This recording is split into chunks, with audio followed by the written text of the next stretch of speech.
And so when I say Chinese, I want you to scream out the nation that's associated with this. For example, if I say Chinese, you're going to say what? China. All right, let's say it with authority. When I say Chinese, you say what? China. All right, that's just a test right there. So here we go. Chinese. China. Russian. Russia. Italian. Italy. German. Germany. Swedish.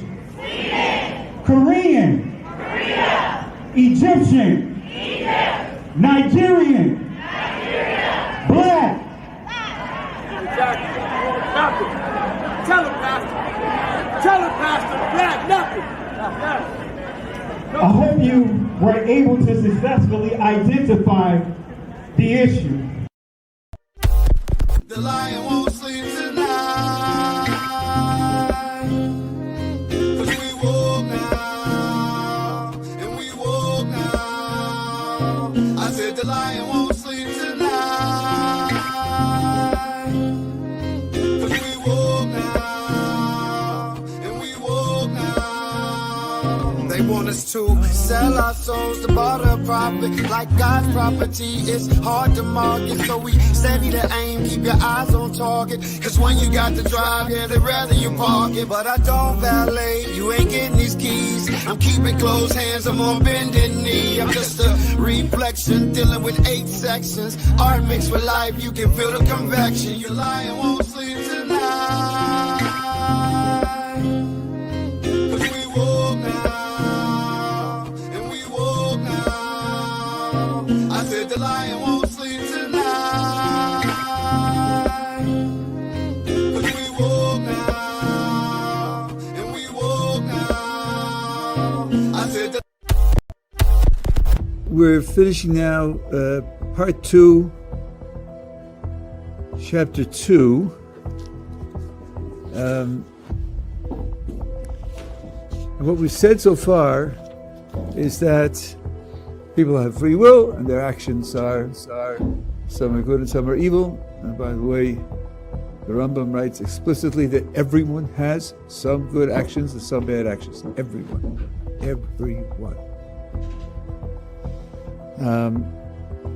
And he takes it for granted that there'll be a variety. We talked about the fact that this world and the next world are asymmetrical. The next world is where the majority of a person's actions, which determine his identity, are compensated. For the righteous, they exist in the world to come and they're rewarded. And for those whose major complexion is black, are excluded from the world to come. Planned Parenthood was made by Margaret Sanger, a known eugenics, with the KKK to control the Jew population. When I say Jew, I mean the 12 lost tribes of Judah, the blood of Christ, who the people known as the race black really are. Hitler was, and the Nazis, of course, expanded on Margaret Sanger's approach to eugenics, right? Eugenics was a movement that was born in the United States under hard doctrines of racism with the intent of eliminating the tribe of Judah in the African-American community in this country, right? To eliminate them. With the intent of eliminating the tribe of Judah, with the intent of eliminating the tribe of Judah in the African American community in this country, right? To eliminate them. And you know what else, Jim? I just want to say this to our Christian friends, just to call it as it is and say it straight out. You guys are worshiping one Jew. That's a mistake. You should be worshiping every single one of us, because we all die for your sins every single day. And that's exactly what's going on here. Yeah. We're all God's firstborn, and we're dying for your sins right now because the Jewish people in the land of Israel are the bulwark against the orcs. Mm-hmm. Okay? The orcs are coming not to a theater near you, but to your home. Genesis chapter 11, verse 10 explains the genealogy of Shem. Shem was a black man in Africa If you repeat this fact, they can't laugh at you. If you repeat this fact, they can't laugh at you. If you repeat this fact, they can't laugh at you. I want to say peace and blessings to you guys. Hope and pray all is well with you guys. Hope and pray that you guys had a great weekend. I had a great weekend, and just wanted to get right into it. Didn't want to delay getting into the lesson tonight because we got a lot to cover. And so this lesson, I was just sitting back thinking about what's going on with our community, and I actually came up with this topic for tonight earlier today, but then it dawned on me as I was cleaning up the presentation about a particular revelation, a particular prophecy in the book of Revelation. And I thought about it. I was like, wow, I could have done something on that. But nevertheless, we're going to stay the course here, and I'll show you when we get there. And I will do a spinoff of this lesson. I'll schedule it maybe for Thursday or Friday of next week, and really want to kind of get back into the Cult of Baal series that we were on, and that we did for a little while. But nevertheless, tonight, our thought for today, or topic for tonight is erase the true Israelites.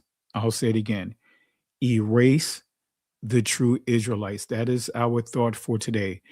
Before we get into the lesson tonight, matter of fact, let me drop the Patreon link if any one of you guys want to contribute to the work, because I don't have a Cash App.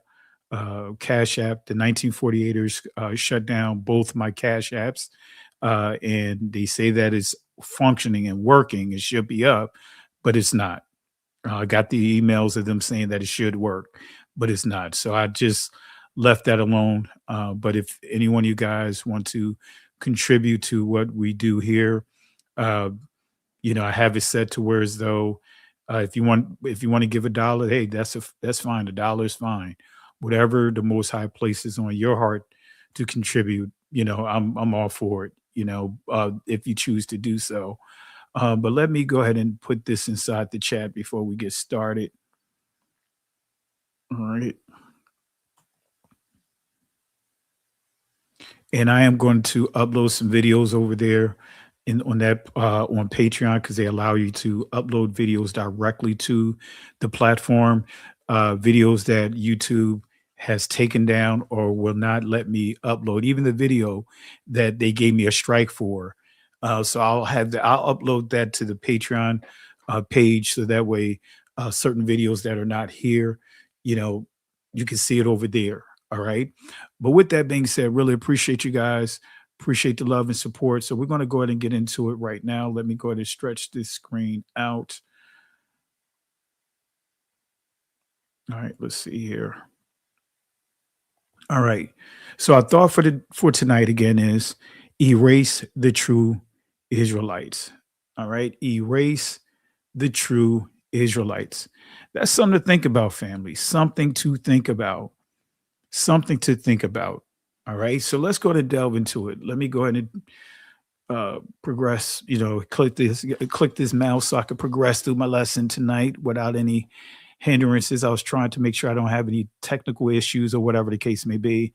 But let's go to get into it. So the city of the dead, right? If you look at the full title within the title, in terms of with the video title itself, you'll see that it says erasing the chosen people, the city of the dead.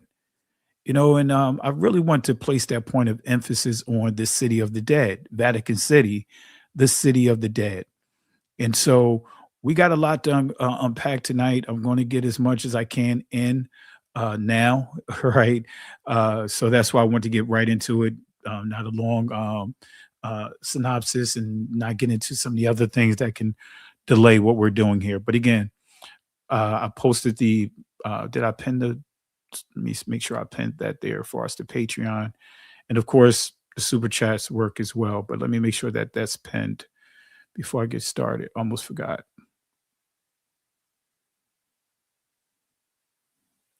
All right, so that's pinned to the top. All right, so let's go again. Let's go to get into it. Let's get into it. Let me switch back over here so I can see. All righty, so Vatican City. Vatican City. One last thing. Let me switch my mouse. Let me change my mouse real quick.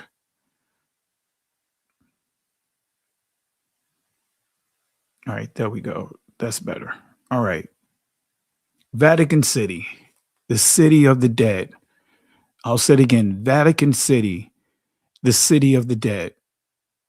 The city of the dead. And I'm not sure if you guys really know that that's actually what Vatican City mean, the city of the dead, and the history and how that came about, especially when we started dealing with the Etruscans. But that's what it's called. Vatican City, right, is actually the city of the dead. All right, let's continue here, family.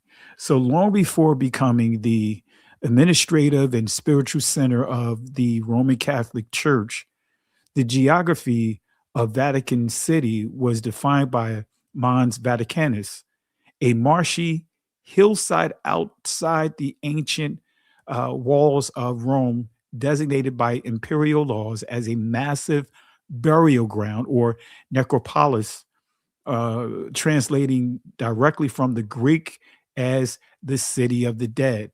Not sure if you guys know that. So this structural foundation over a literal city of the dead serves as a precise framing for the institutional agenda examined across this lesson, right? And a centuries-long, multi-layered campaign to systematically bury, censor, and alter the historical records, lineage, and distinct identity of the ancient Israelites.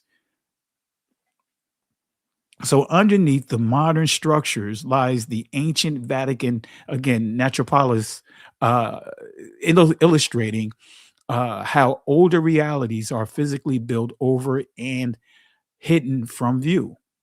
All right. So from the earlier textual omissions of the Hellenistic period to the expurgations of papal censorship bulls and the racialized blood statues of the Spanish Inquisition, the magnitude of this narrative operates not as a series of isolated anomalies, but as a continuous playbook engineered to replace an original heritage with a standardized, institutionally sanctioned historical memory. And so what I'm saying here is that they created the playbook. They have the playbook. Actually, they not just created the playbook, they enhanced the playbook, right? Because we'll see this with the Babylonians, we'll see this with the Syrians, the Babylonians, the Persians. Then we get to the Greeks. We see that they gave some key information on how to hijack an identity of a people. But we see the Roman Catholic Church, they just took it to another level. They really took it to a level to where they are the standard. And what we see today from different groups like MAGA, and that's one of the things I thought about that I could have really touched on, but we'll do that another time, that you see that the playbook is coming from these guys, ultimately from the Maccabees, if you really want to go deeper into it. I'm getting ahead of myself. But again, from the early textual omissions of the Hellenistic period to the expurgations of the papal censorship bull and the racialized blood statues of the Spanish Inquisition, and we're going to touch on some of that, the magnitude of this narrative operates not as a series of isolated anomalies, but as a continuous playbook engineered to replace an original heritage, which is our heritage, with a standardized, institutionally sanctioned historical memory. So to fully understand this, the magnitude of this agenda to blot out the ancient Israelites, it starts with understanding the origins of Vatican's name. Start with understanding that, right? So when you think about this, family, and I want to just say this real quick about blotting out, right? About when we really start understanding the agenda behind blotted out. Let me say this, as an Israelite, every last one of our names, right, through our birth into this bloodline is recorded in the Lamb's Book of Life. Our goal is not to get our names placed inside the Lamb's Book of Life, is to keep it from being blotted out. Let me say that again. Our goal is not to have our names listed, placed inside the Lamb's Book of Life, right? It's to keep the name inside the Book of Life, right? Blotted out is your name being removed from there. As Israelites, and you can confirm this, right? If you really study the book of Numbers, you'll see they from birth, every Israelite was accounted for. Now, when we get to that thought of blotting someone out, of course, we could deal with the Amalekites, but there's a key situation that occurred in Joshua about, I believe his name is Achan, who was blotted out. Not only was he blotted out, his entire family was blotted out from that point on because of what he had done, because of his actions. So his name was blotted out. Blotted out. They took the ink or whatever and they just splattered over his name. He and his entire lineage was blotted out. Makes you think about the true tense of when we understand what death is. Death, is it simply, burning forever in a place called hell? Or is it that, your existence, once you die, you completely go into non-existence versus living for eternity? Makes you want to think about what it really means for us blotted out and what it means for us in terms of going to hell free from what we've been taught, or the influence of the Roman government, the influence of the Norse religion, to really start thinking about what does it mean not to have your name written in the Lamb's Book of Life? Does it simply mean, hey, if your name is not in there, if it's been blotted out, that you're just going to be burning forever? Or does it mean that your existence is zilch, it's eliminated? That's another discussion we're going to have. That's another discussion we need to have to make sure that we are not taking on other cultures, especially the Norse religion, understanding of what hell is. Now, I'm just putting that out there. I'm not giving you a definitive answer one way or the other, but I think we should at least go back through the scriptures. And I have a lesson I taught in this to really understand what hell is according to the scriptures, according to the ancient culture of the ancient Israelites. But anyway, I digress. So that's why where you see here blotted out, to fully understand the magnitude of this agenda to blot out the ancient Israelites, it starts with understanding the origins of Vatica's name. So let's look at the etymology of Vatica's name. Let's see what Vatican means. Let's see what it means. Let's see if we're onto something here. Look at what it says here. From Latin, Mons Vaticanus, Roman hill on which papal palace stands, by Klein sources said to be an Etruscan loanword and unrelated to Vates, soothsayer, prophet, seer. And it's interesting how they throw this around saying that it's a loaned word. No, it's not a loaned word when you start looking at the behavior of and the things that the Roman Catholic Church incorporates into their doctrine. No, this is not a as it says here, just as simply a loaned word. Look here, it says see Vates, but most others seems to think it is related on the notion of hill of prophecies, right? Compared to vaticinatio, excuse me if I butcher it, a foretelling, soothsaying prophecy, Vaticanari, fortune tell. But there is a god, a Roman deity by the name of Vaticanus as well. Come on, family. It's no coincidence with this stuff that we see here. All right. So Vaticanus Mons was a sacred border hill between Rome and Etruscan Veii. All right. So Servius, 4th century Latin commentator, explicitly connects the hill with Vatica. Early Roman authors note that the area was associated with prophecy, funerals, and the dead. So Vatican Hill was an Etruscan necropolis. In other words, a literal city of the dead. That's basically what this means. Dead city, a city of the dead. So the land belonged to Etruscan V, not Rome. Okay. So the church did not create the name, they inherited. So, family, understanding these titles is so important. Let me say that again. Understanding these titles is so important. Understanding these titles, again, I'll say it the third time, is so important. They have mastered having people chase titles and not forget and completely forget about the name. Think about it. The Father, right? Father is just a title. Lord is a title. But what is his name? You see where I'm going at with this, family? Let's continue here. So Constantine ordered the first St. Peter's Basilica, 4th century CE, to be built directly on top of the Etruscan Roman necropolis. This was an intentional overwrite of a pagan sacred site.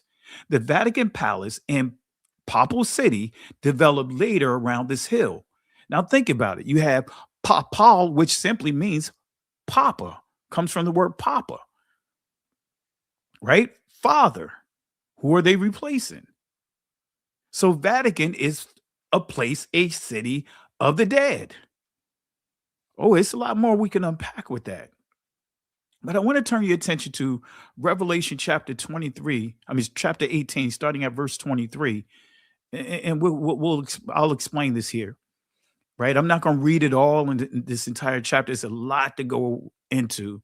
But this is when I was actually going back over these slides, it dawned on me that this prophecy, even though, yes, this is connected to the Roman Catholic Church, it's connected to the descendants of Japheth, as far as their systems that they have created.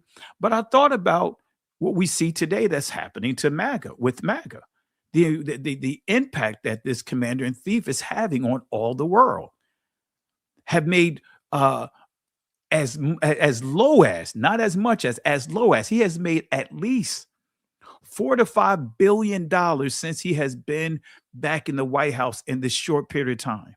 He's made over at least $4 to $5 billion. That's not even counting Venezuela and some of the other stuff that he got going on. But anyway, this passage reads, "And the light of a candle shall shine no more at all in thee. And the voice of the bridegroom and of the bride shall be heard no more at all in thee. For thy merchants were great, thy merchants." And when I start thinking about this with the MAGA thing, think about the oligarchs, right? Think about the Amazon owner. Think about the Oracle owner who's trying to purchase Paramount and Time Warner, trying to merge that for I think it's $120-130 billion deal. Think about how the rich has gotten richer. Think about this. For thy merchants were the great men of the earth, these oligarchs. For by thy sorcery, witchcraft, were all nations deceived. Right. And in her womb, and in her was found the blood of prophets and of saints. Think about what's happening right now. Think about what this commander in chief is doing to erase, to try to blot out who we are. See, when you start dealing with erasing history, that is blotting out. So in her was found the blood of prophets and of the holy people of Yah. That's what really that this means right here. It's referring to the holy people, the chosen people, the Most High, right? And all that were slain upon the earth. So for thy merchants were the great men of the earth, for by thy sorceries.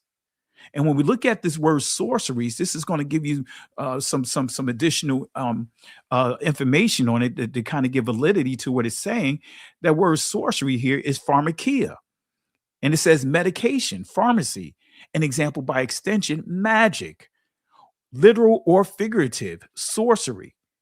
So are we not dealing with sorcery right now? Not just with the pharmacy, but overall, are we not seeing sorcery that's like never before, that we've never imagined that we would see, starting with what's happening in this administration? Think of what's happening with all the things that all the programs that they cut. See, most of you guys may not understand, just starting with the FDA, the stuff that was cut with that. So therefore, now this is where you see these contaminated foods now at an all-time high. Y'all notice that right now, all of a sudden, you're getting all kinds of contaminated foods or vegetation that's causing people to have this extreme diarrhea and all kind. This is because the programs that was in place that would have caught that are no longer there. Come on, family. Come on. Sorcery, not just pharmacy, even though we know pharmaceuticals is heavily within this deception as well. Think about even with the cows, right? A lot of you guys may not know that there is an issue with the cows. In other words, they're dying at a rapid rate. Why? Because the very thing that was, I believe, I can't remember the name of the fly that would normally eat a certain type of worm, but I was reading on this. Now that they don't have these groups in place to monitor this, they would normally put $10 million into that organization. And guess what they do? They'll make sure that these flies are there to be able to eat these worms to keep it from contaminating the cattle.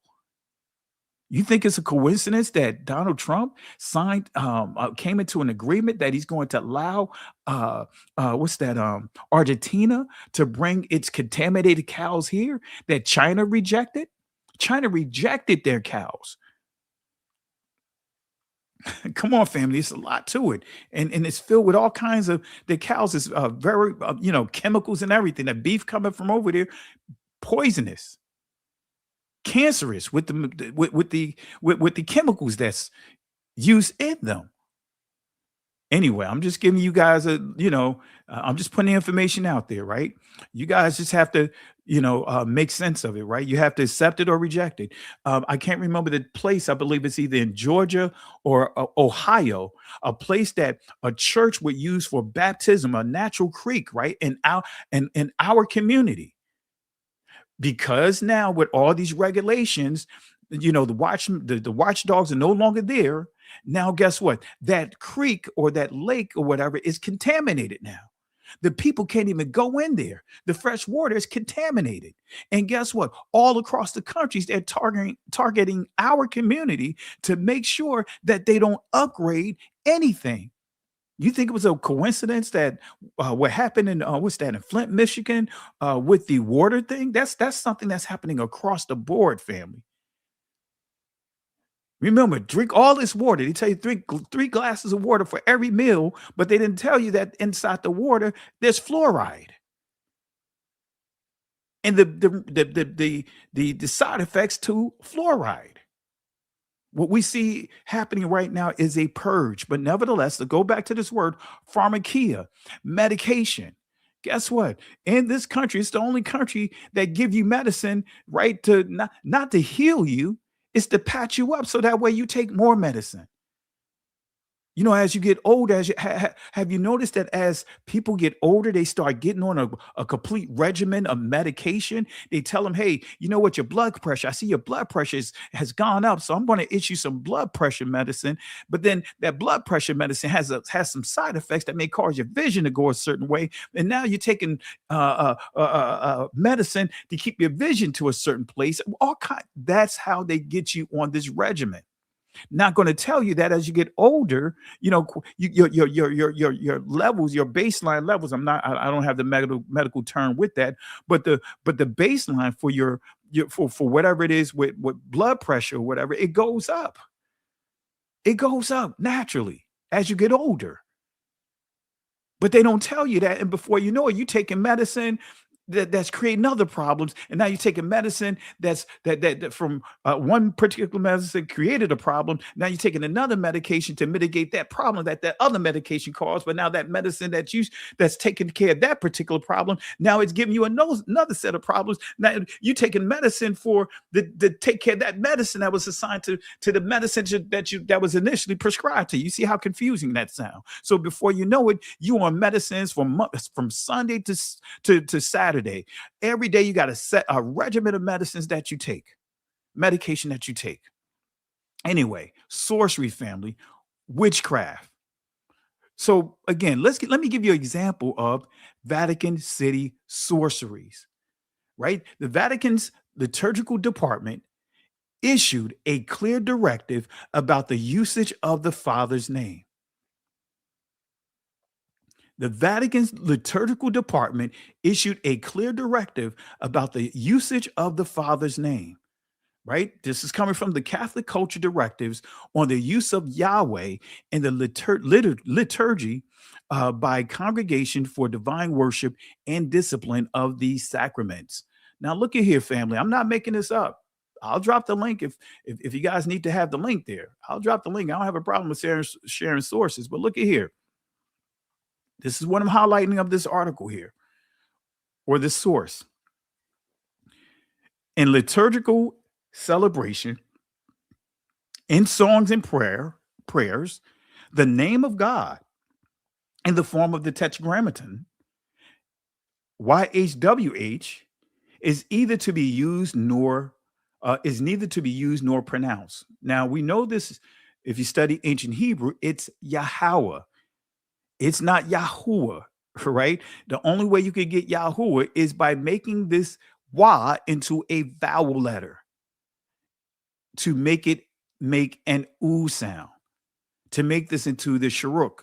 So, and I'm not trying to get deep into all of that stuff, family, but I want to make it clear. It's not Yahuwah. It's not Yahweh. His ancient name is Yahweh. But regardless of what you choose to use, the name of the Father, right? They say the name of God, Gater, right? In the form of the Tetragrammaton is neither to be used nor pronounced.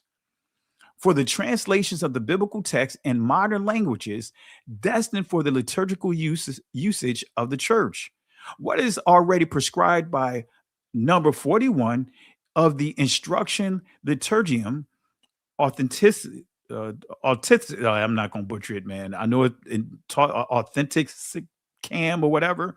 I don't want to butcher it, family. All right. That Latin is not my language here. But anyway, but it goes on to say the Tetragrammaton is to be rendered by the equivalent of Adonai, or Adonai rather, Kyrios, in other words, Lord, Senor, Senor, or whatever, her, Senor, you get the gist of it. So they came up with titles to replace the name. And even many people look at the Tetragrammaton, which simply means 4 letters, and try to make this into a holy term here. The Father's name is not a Tetragrammaton. It's never been referred to a Tetragrammaton among the ancient Hebrews. You see how they come up with labels and titles. They are exceptional with coming up with titles, and now have people depending on the title more than actually want to embrace the name. So they know what they're doing. They know exactly what they're doing. So it goes on to say here, right? The Tetragrammaton, YHWH, Adonai, is to be translated Lord, and the form God is to be used for the Tetragrammaton, YHWH, similar to what happens in the Greek translation of the Septuagint and in the Latin translation of the Vulgate, right? And remember, I got shared sources that his name is written in the ancient Hebrew, not Greek. Everywhere you see the Father's name is preserved in ancient Hebrew. It wasn't lost. It's just that the Roman Catholic Church is making every attempt, the descendants of Japheth, making every attempt to erase it. So this directive mandates that the translations rendered Yahweh or YHWH as equivalent to Adonai, Kyrios, in other words, Lord, rather than any form of the divine name. So the Catholic Church replaces replaces Yahweh with forms of Adonaiah, right, or Adonai in Israeli, with Lord, Dominus, in other words, Latin, or equivalents in other languages. So while so now when you start really understanding like this God is here, right? You know, some will refer to it as Vatica. Others, I'm trying to remember the other name. Do I have it in front of me? Because I meant to place that inside this here. Anyway, I'm not going to deal with it right now. But she also goes by another name, an Etruscan deity, right? Goddess. But I know it's you have Juno, which is connected to her, but I can't remember the name. Juno, start with an S or whatever. But still, this is still tying into Juno. And when we go to Juno, you'll see Uno, right? And this or uni, and this is what the Etruscans triple goddess. This is where you get the Trinity concept from, you know, and you will see the Capitoline triad, which is referred to as the triple goddess, right? So not getting too specific with that, but this goddess, right, on the roof tiles wear a goat skin. The domestic pig was one of the most sacred sacrificial animals in ancient central Italy, right? So, you know, this is what how this demon would look: the hoofs, the horns, and everything, right? But they'll wear goat skin, right? But then also the pig, the swine. A lot of people, you don't hear many touch on this, but the domestic pig was one of the most sacred sacrificial animals in ancient central Italy. That's what Vatican City is, right? That's the city of the dead, right? And the pig, that's that was a sacred sacrificial animal, not just sacrifices, but also food of the gods or deities of the Greeks and the Romans. All right. So let's go to Revelation chapter 2, verse 14 and 15. I have a few things against thee, because thou hast there them that hold the doctrine of Balaam, who taught Balak to cast a stumbling block before the children of Israel, to eat things sacrificed unto idols, and to commit fornication. So hast thou also them that hold the doctrine of the Nicolaitans, which thing I hate. All right. So it says to cast a stumbling block before the children of Israel, to eat things sacrificed unto idols. Guess what? What are those things that are sacrificed into idols? See, this is all part of the playbook of the Nicolaitans. Ultimately, the cult of Saint Nicholas, right? All of this point to Vatican City, the city of the dead. All right. Let me see here. I thought I saw Bryn Scholar in the building. All right. I'm just going to drop this link if you want to join in, jump on. I thought I also saw Jay Highstyle. I dropped the link. Peace and blessings to my buddy Jay Highstyle in the building. That's my buddy right there. We got to get caught up, Jay Highstyle. We haven't talked in a minute offline. I hope hope and pray that all is well with you. All right. All right. So let's keep it going, family. Right. Cast stumbling blocks before the children of Israel, to eat things sacrificed unto idols. Now, family, remember the word Babylon, Babal, it means confusion by mixing. Matter of fact, let me put that definition in here real quick. Let me put that in here. Let me place that in here right now before I forget, since we're right here. And I may even add the definition of the Nicolaitans if I don't have it. I don't think I placed it in here. So let me put these two definitions in here real quick. All right. Let's start with the Nicolaitans. And then we'll put Babylon in here as well. All right. Let me, where's my, all right. Where is it? All right, here we go. So let me add Babylon here. All right, let's see here.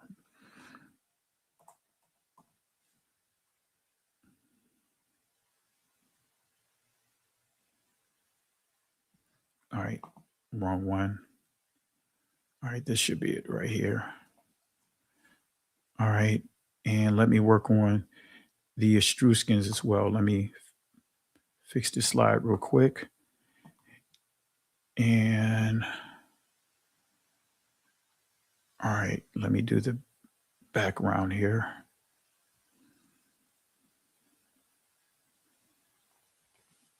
All right.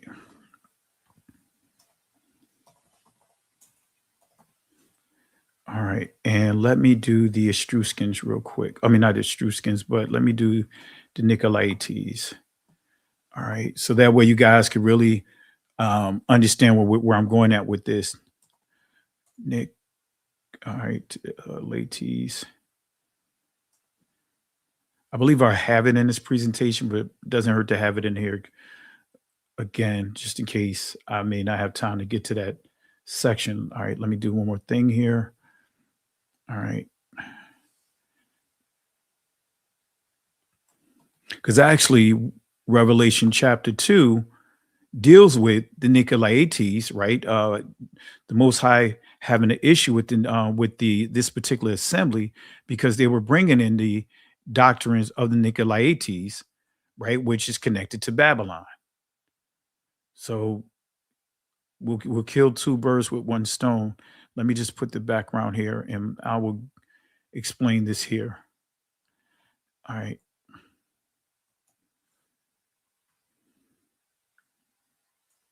All right, there we go. All right, so let me switch over here.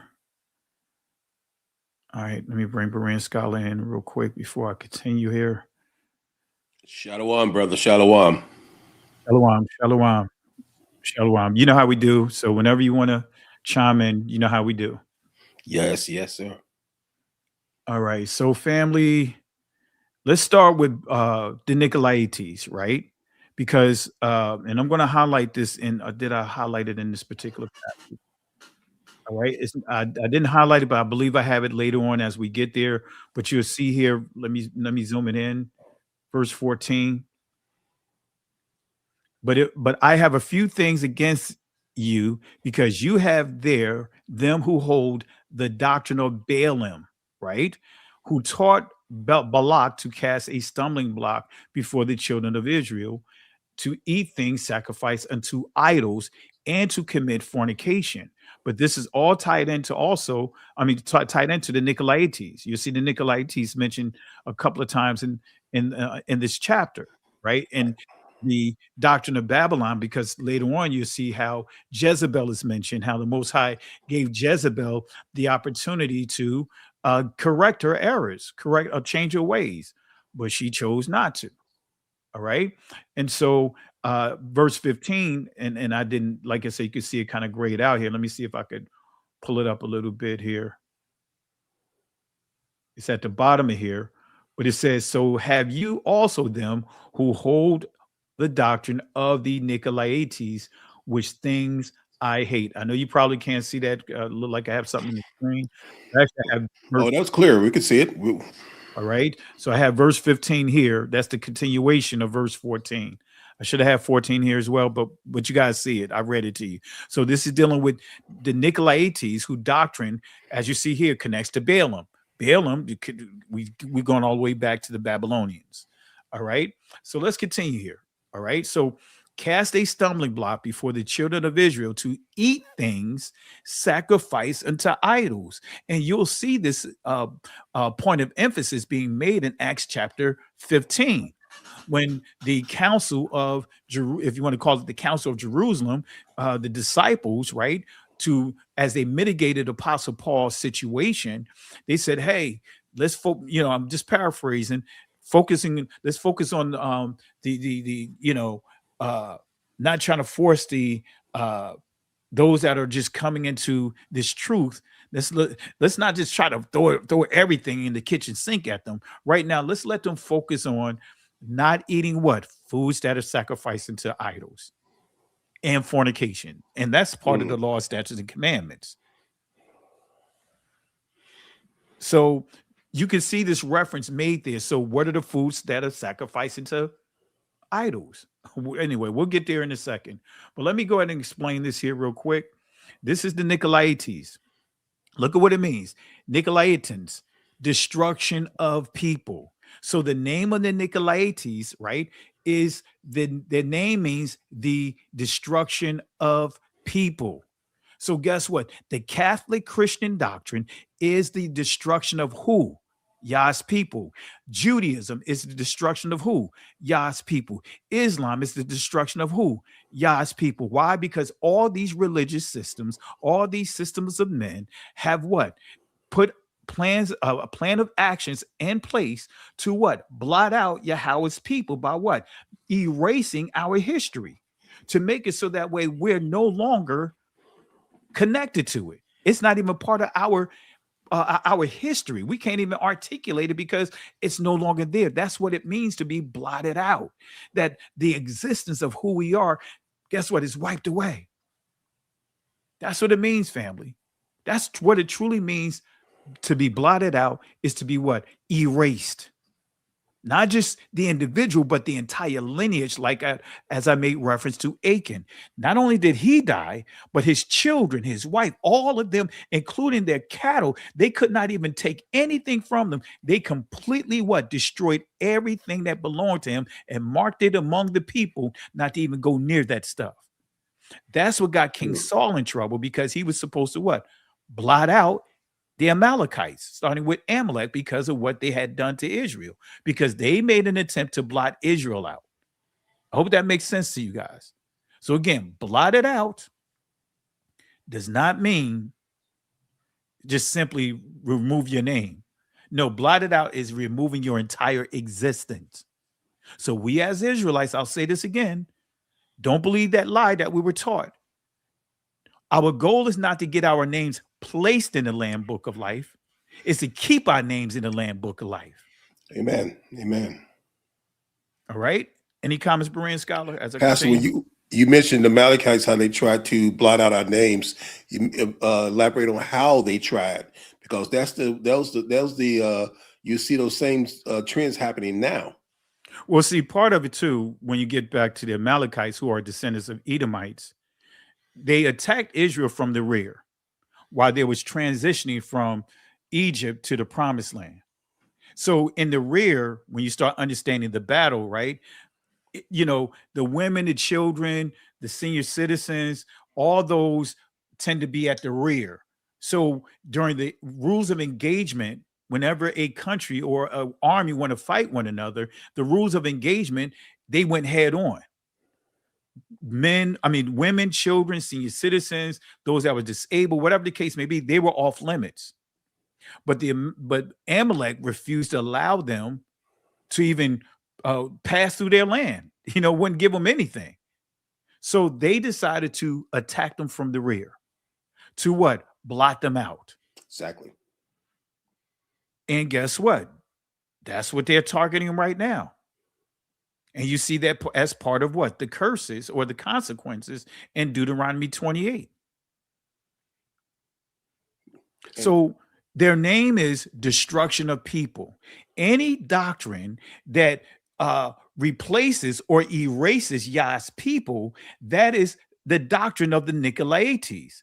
Replacement theology. That's what? Replacing who the true people are. See, they try to disguise replacement theology under covenant theology. If you understand covenant theology, it's all about replacing. All right. So I don't have that inside this presentation. I can do an extended presentation to prove that to you guys. That covenant theology is nothing more than replacement theology. All right. So look at here. Entry number 1 here, it says a sect mentioned in Revelation chapter 2, verse 6, who were charged with holding the error of Balaam, casting a stumbling block before and it's not the church, family. You know what I mean? We got to eliminate that church. This is dealing with Israelites before the children of Israel, right? by upholding the liberty of eating things sacrificed to idols, as well as committing fornication.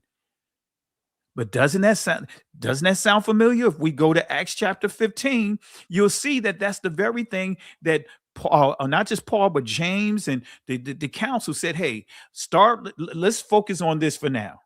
Let's not even deal with circumcision. Let's not deal with all the other stuff. Let's keep it simple for the new people that are turning back to the Most High. So let's just focus on eating things sacrificed to idols. In other words, forbidding those things, as well as what? Fornicating. All right. Babal, right? Or Babel or Babylon, right? Babylon comes from the word Babal, right? And look what it says here. Confusion. But it didn't just say confusion, right? Confusion by mixing.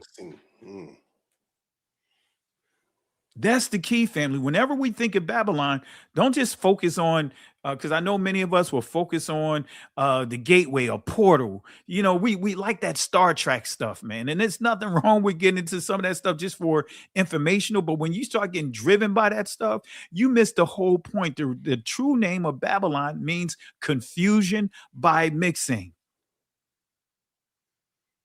Our language has been made confusion or confusing. By what? Mixing it with the languages of Japheth. The Greeks did a lot of interpolation of the language. I'm not going to give some of the bombshells out here, but in the book, there's some bombshells in my book.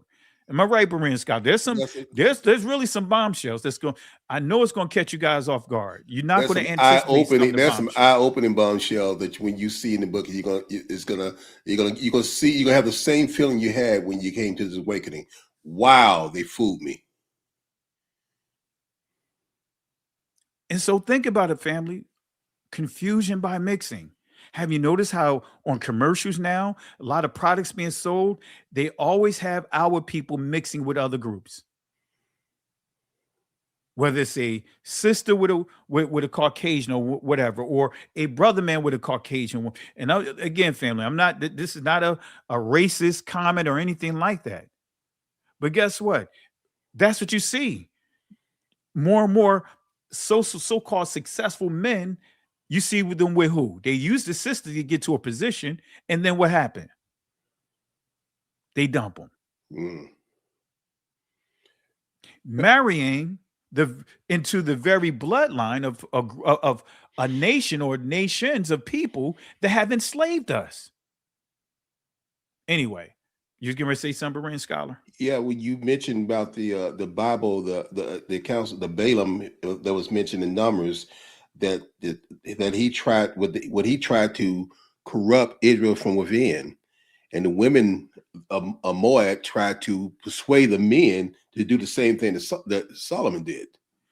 Exactly. And what's happening to us today is a seduction to this mindset of this culture. They're saying everything is okay. You can think that you're a man if you're a woman, or you think that you're a woman if you're a man. Everything's okay, and it's creeping into what the institution is creeping to our communities. You know, that's that system that's trying to seduce us and mix what should be a stand of being set apart and righteous, but just accepting whatever goes. And family, to get more clarity on that, go to Numbers. You can start at chapter 21 or 22, and that's where you learn about the talking horse. And then you go all the way up to 24, chapter 24, 25, and that's where you get into Phineas and the stance that he took.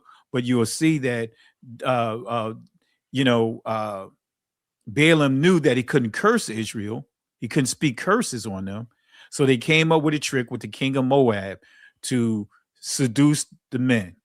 And between 24 to 25,000 men died of a venereal disease, incurable disease, and anyway, I encourage you guys, read up on it, as Berean Scholar pointed out. Well, it brought back what you said earlier, because he could not curse us because y'all had a covering over him, but he seduced us to committing adultery. He seduced us for breaking Yah's law. He seduced us to blotting out our names. Absolutely. Absolutely. And so, family, tying this all in, because I did have the scripture up, I got ahead of myself, but it's here. When we start dealing with foods that are sacrificed to idols, foods of their gods or their deities, foods that the king would eat, right? Acts chapter 15, verse 29, that ye abstain from meats offered to idols, and from blood, and from things strangled, and from fornication, from which if ye keep yourselves, ye shall do well. Fare ye well. This is part of the law, statutes, and commandments, family. This is not anything new. But again, what's happening here is Paul, or not Paul, but the disciples being led by James, they are focusing on little by little.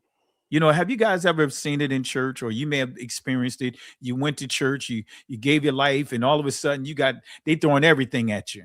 You know what I mean? They want to put you on boards. They want to put you in different ministerial groups within their committees and all kinds of stuff. And you just being bombarded with so much information, not giving you a chance to even establish yourself by what? Okay, let's start with this right here. And then we'll work your way up into these other things. Right now, let's just focus on, as you see here, your diet. Right. What are you eating? But you don't hear that in the church, right? They'll say you can eat everything from the Rudy to the Tootie. Right? They redefining what fornication is. Yeah, that's true. All right, family. So this is the passage, Acts chapter 15, verse 29. I encourage you to go back and read it in its entirety. But it says, ye abstain from meats offered to idols. So what are the foods that are sacrificed to the idols? Let's start with Daniel chapter 1, verse 8. But Daniel purposed in his heart that he would not defile himself before the portions of the king's meat, nor with the wine which he drank. Therefore he requested of the prince of the eunuchs that he might not defile himself, right? And the Hebrew word you see there is ga'al, right? So nevertheless, let's go to another source here just to kind of bring all of this together called, the source is Traditions of Eden, Proofs of the Historical Truths of the Pentateuch by H. Shepard, 1871, page 161, right? The boar's head, served at dinner at the season of Babylonian. The boar was sacrificed to Adonis or Tammuz, the sun god, and its head served up at his festival because Adonis, in other words, the same be it remembered as Nimrod, was said to have been killed by the tusk of a boar. So swine is the foods of these deities. That is the food of idols. That's part of idol worshiping, right? So the goddess Diana, though commonly regarded only as the huntress, Diana was in reality identical to Cybele and Rhea, and in her attributes under the form of the Ephesian Diana, in other words, Wonder Woman, Diana Themyscira, that's who they're referring to, was worshipped as the mother goddess. Now, this deity was no other than Semiramis deified. All right. So Babylonian mythology between Semiramis and Eve, because this is when you start getting into these mystical systems, they idolize Eve, each being in a sense regarded as the mother of the child. And Diana, accordingly, is frequently represented with the boar's head as her companionment, right? So again, this is when you start seeing the worship of Eve that is connected into the Shekinah doctrine. Some of you guys would say Shekinah, some would say Shekinah, and some would say Shekinah. That's all part of that mystical belief system. Okay, so let's go to the first Maccabees, chapter 1, verse 44 through 48. For the king had sent letters by messengers unto Yarashalam and the cities of Yehoiada, that they should follow the strange laws of the land.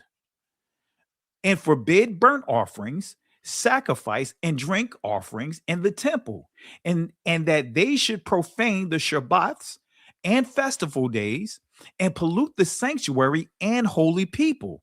Man, this is the playbook, family. Set up altars and groves. In other words, this is getting into pole worshiping. This is getting with Asherah. This is getting into the groves. This is getting into Astarte. This is getting into Inanna. This is getting into the worship of Eve. This is all part of this right here. That they should also leave their children uncircumcised and make their souls abominable with all manner of uncleanness and profanation, to the end they might forget the law and change all the ordinances. Their playbook is working, right? Because they cleaned up this agenda. They cleaned up their attack and they repackaged it and brought it back in like the 14th century. We'll get to that here in a second when we start dealing with the Spanish Inquisition. Right? That was part of the way of what? Erasing us, our knowledge of who we are, and embracing their culture, embracing their religion versus our identity. So it says, to the end they might forget the law and change all ordinances. In other words, the instructions on how to carry out the law, and whosoever would not do according to the commandment of the king, he said, he should die. All right. Isaiah 66 verse 17. They that sanctify themselves and purify themselves in the garden behind one tree in the midst of eating swine's flesh, right? And the abomination, right? And the mouse, because part of the foods of the God was swine. It was also dogs. It was also mouse. It was a number of different things as far as rodents. Come on, guys. Rodents. Rabbit is a rodent family. Squirrels are a rodents family. And guess what? You have a lot. I got relatives down in the dirty South, down in Georgia. They love some rabbit. Yep. They love squirrel. I'm still scarred from the squirrel thing. Right? My uncle Mike was, when we went to visit him for the summer, he had a squirrel that was messing in his garden, messing up his vegetation. And every day he tried to get that squirrel. One day we saw Mike happy. He said, Mike got the squirrel. Right? But little did I know is how he got the squirrel and where the squirrel went to. Well, me and my brothers, while everybody was outside and doing whatever, we snuck inside the kitchen, pot boiling on the stove, smelling good. And we went to go sneak something out of the pot. We opened up the pot, and guess what? We freaked out because the squirrel bones and everything was inside the pot cooking. And we nearly went crazy. We was like, I want to go home. I don't want to eat anything else here. So squirrels, rabbit, possum, all of those are rodents, family. But nevertheless, look at what it says about what Israel was doing. They that sanctified themselves and purifying themselves in the gardens behind one tree in the midst, eating swine's flesh. So here it is, they're sneaking and eating that pork chop. That chopped barbecue. But some of you guys will say, hey, well, nothing won't happen. It's not a big deal. Well, is it? Is it really? Wow. Look at here. It says here, for I know their works and their thoughts. It shall come that I will gather all the nations and tongues, and they shall come and see my glory. Oh, man, I don't have it here. Let me go ahead and pull it up here just to read it to you guys. Yes, you could. The Most High has a judgment coming to Yah's people that are eating swine. For those that are trying to teach you inside the church, well, I don't think the Most High will, he wouldn't be petty like that. It's not being petty. It's honoring his laws, statutes, and commandments and understanding what food sacrificed to these deities mean and Israel indulging in it. And it's part of the deeds of the Nicolaitans. So look at here, verse 19, it says, and I will set a sign among them, and I will send those that escape of them unto the nations of to Tarshish, Pool, and Lud, that draw the bow to Tubal and Javan, into the isles of far off, that have not heard my fame, neither have seen my glory, and they shall declare my name among the other nations, and they shall bring your brethren for an offering unto Yahweh out of all nations, upon horses, chariots, litters, and upon mules, upon swift beasts, to my holy mountain Jerusalem, saith Yahweh, as the children of Israel bring an offering in a clean vessel into my house of Yahweh. And I would also take of them for priests and Levites. But as you go all the way down to the end of it, verse 24, and they shall go forth and look upon the carcasses of the men that have transgressed against me, for their worm shall not die, neither shall their fire be quenched, and they shall be an abhorring unto all flesh. So it's saying how they was going to basically allow us to be exploited by other nations, because Javan is who? That's the Romans. That's the Grecians. We broke down Tubal. We broke down Tarshish and all these guys. These are the descendants of who? Japheth. Oh, y'all think the Most High is playing? Nah. Oh, I encourage you guys, go back and read over what I just pointed out. Read the entire chapter. Yes, the Most High is not playing when it comes to eating foods that are sacrificed to these deities.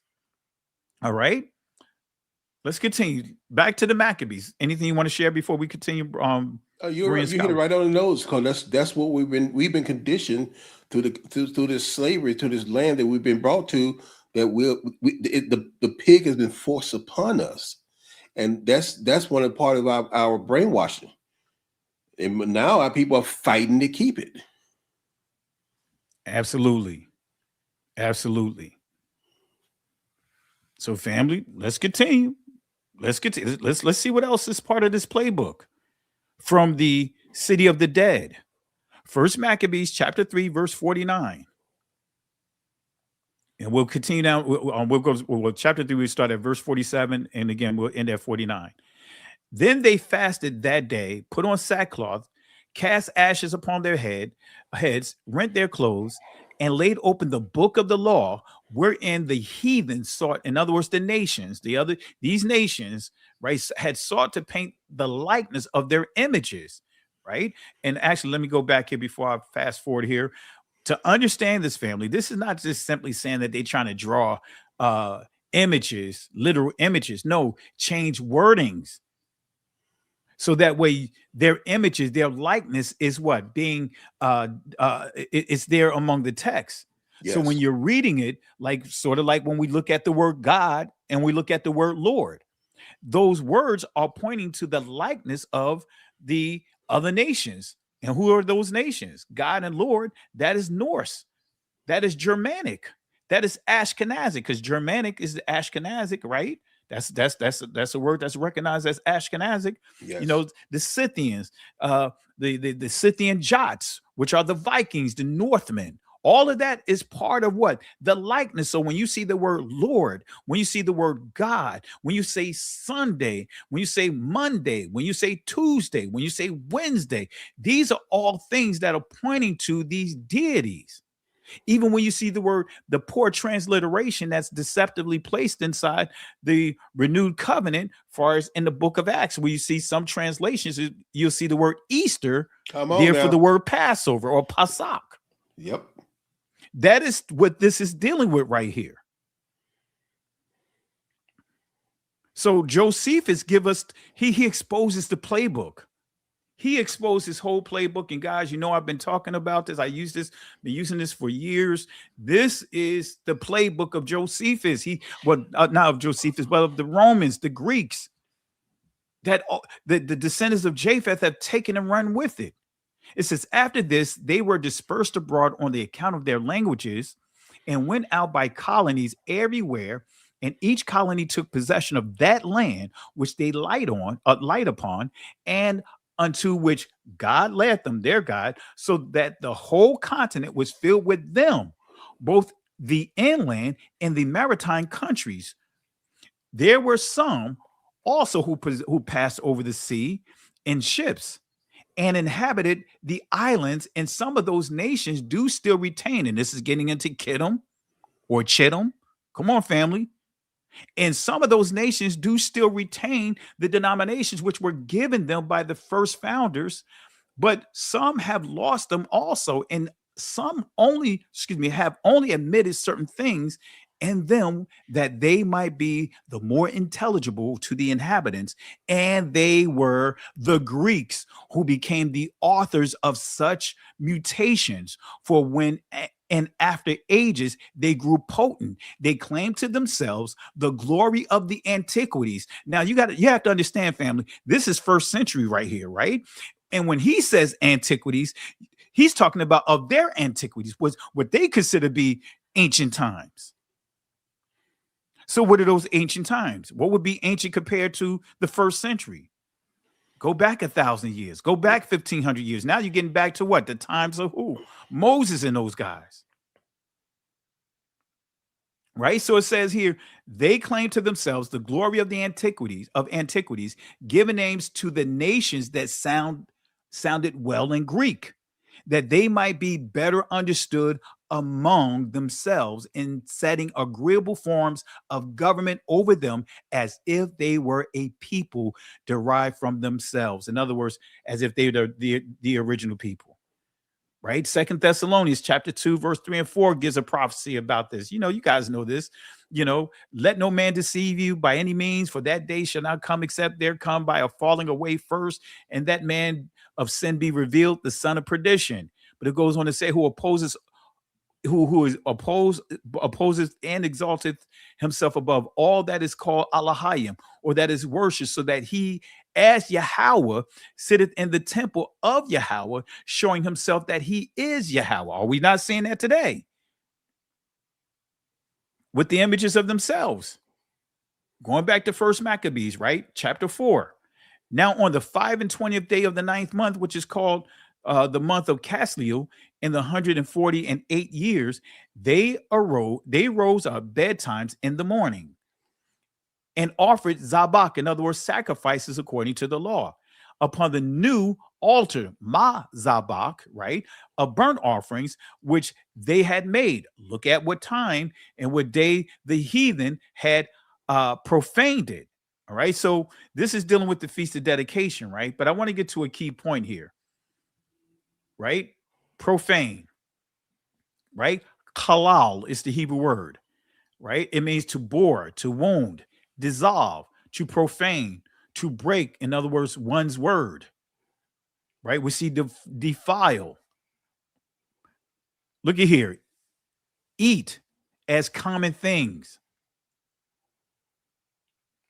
Just still tying into Babylon, right, family? Confusion by what? Mixing.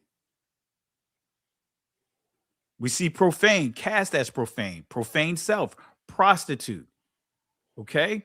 So I'm not going to go into the details of the Maccabees. This is really dealing with Antiochus and his whole scheme. I'm not going to go into the details of this right here for the sake of time, but I do want to go to another key point here in the second Maccabees, chapter 6, on part of their playbook. Eleazar, one of the scribes, in high position, a man now advanced in age and of noble presence, so he's very honorable among the Israelites, was being forced to open his mouth to eat swine's flesh. Look at here. But he welcomed death with honor rather than life with pollution. Went up to the rack of his own according, spitting out the flesh. So they was trying to force pork inside his mouth. And he spit it out in front of everyone. He went up to the front and spit it all out.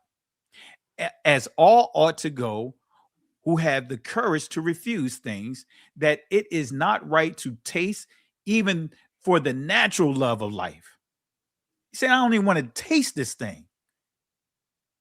those who were in charge of that unlawful sacrifice took the man aside because of their long acquaintance with them. Now, the people, right, the Antiochians, his men, the Greeks, all of they pulled him aside. That they knew he was an honorable man. They had a good relationship with him, and they're like, "Look, man, we really don't want to do this with you."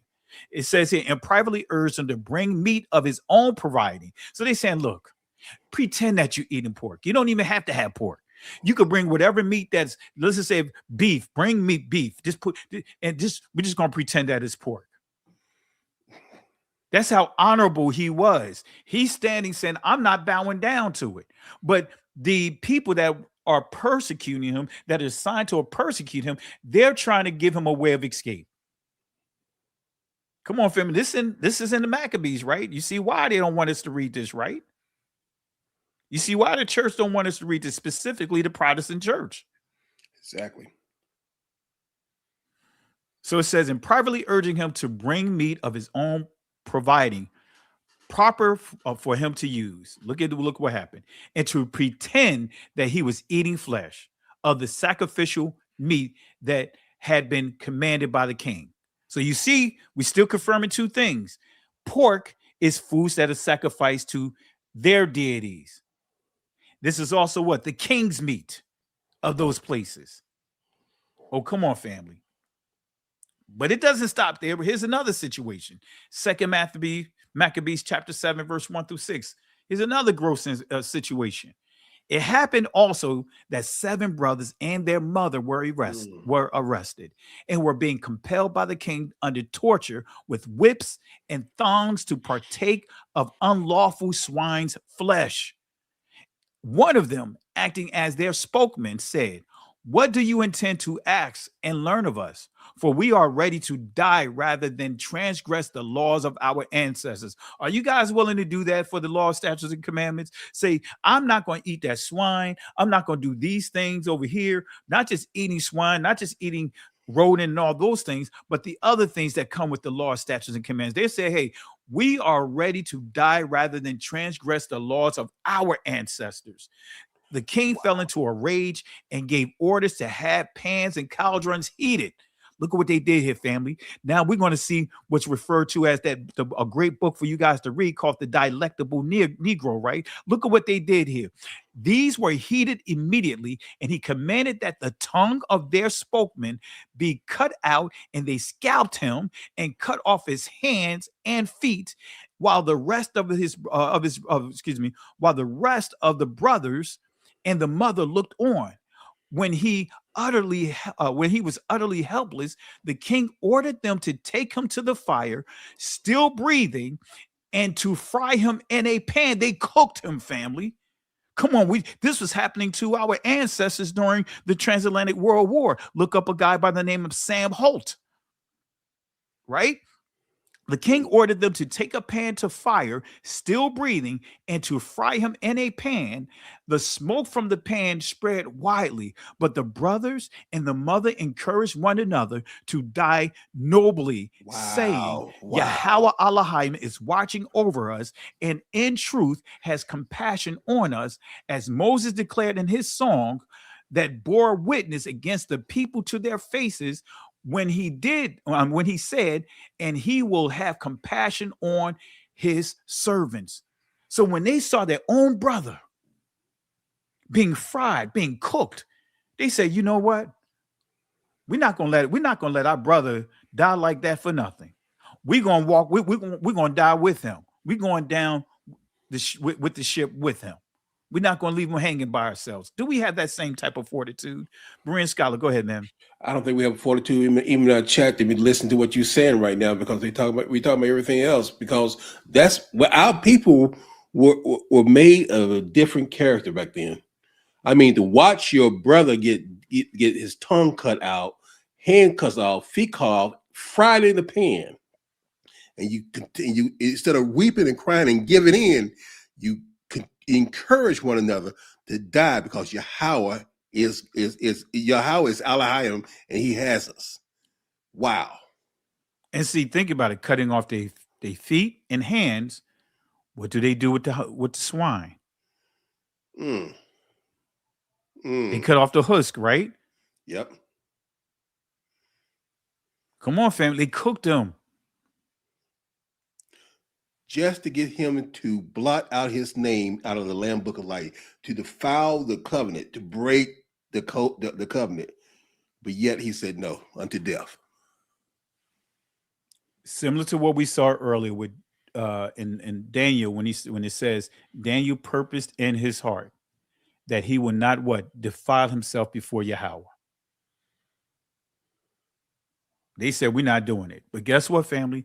This was not the only time in history other nations made efforts to force Israel to eat swine.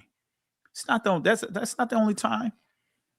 Now, I'm going to show a source by the beloved Dr. Brown, right? You know, this is before he started talking crazy, but I had his book. He had a good book, right? That he gave some information about the Spanish Inquisition. He has some great information on this section here. Now, you guys probably don't remember who Dr. Brown is, but let me bring you guys up to speed. Here he is. You say, well, where did the name Ashkenazi came from? So, a little over 1,000 years ago, as Jewish people scattered around the world had now emigrated in Europe and now were living in the Rhineland in Germany, they looked at the name Gomer in Genesis 10, and they connected Gomer with Germany, so they took on the identity of the name Ashkenaz. It has nothing to do with Ashkenaz in the Bible, which is a descendant of Japhet. It's just a name that was taken, okay? It's that simple. Just like my last name Brown doesn't refer to the color of my skin, just like my last name Brown doesn't refer to the color of my skin. Just like my last name Brown doesn't refer to the color of my skin. Michael Brown, I am Caucasian. Just like my last name Brown doesn't refer to the color of my skin or anything else. It was shortened from a Russian name when my grandfather came over at Ellis Island. The name got shortened to Brown. It's just a name. That's all it is. So the idea that Ashkenazi Jews are descended from Japhet is a myth, 100% false, zero truth to it. Just study the history.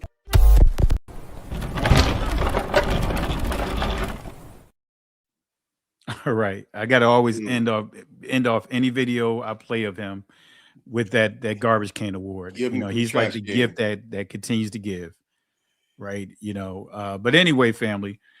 So I had this book right here well before I even even knew who Dr. Brown was. Right. But this book right here was a good book. It was a good book in terms of some information about the Spanish Inquisition. Right. So it's called Our Hands Are Stained with Blood, Michael Brown. Right. And this is the section I just want to focus on. I didn't put more information in here, which I could have, that really go into the details of this. But let's keep it simple. Right. The Inquisition isn't over. All this is common knowledge, but how many of us know that there was one particular heresy, the Spanish Inquisition, sought to uncover and destroy? There was a witch hunt against baptized Jews. And now, family, this is where you get into the deception, because we're not dealing with baptized Jews. We're dealing with baptized Judah, Yahweh, right? But you see the word Jews, who maintain any vestige of Jewishness? No, of being a Hebrew Israelite, our culture, honoring the law, statutes, and commandments. These Catholic Israelites, called Marranos, Conversos, or New Christians, violently forced to convert in the first place, were carefully watched to see if they were practicing heresy. Heretical practices included failure to eat pork. Yep. Come on, family. You see that? Made it failure a law. to eat pork. Failure to work on Saturday. Failure to wear one's best clothes on Sunday, keeping the biblical feast. So this saying here, instead of wearing their clothing, their regalia or whatever. Now, I don't even like to say regalia, but their garments on Shabbat, they said, no, they need to wear that on Sunday. Whatever their best clothes are, wear it on Sunday in honor of their deities.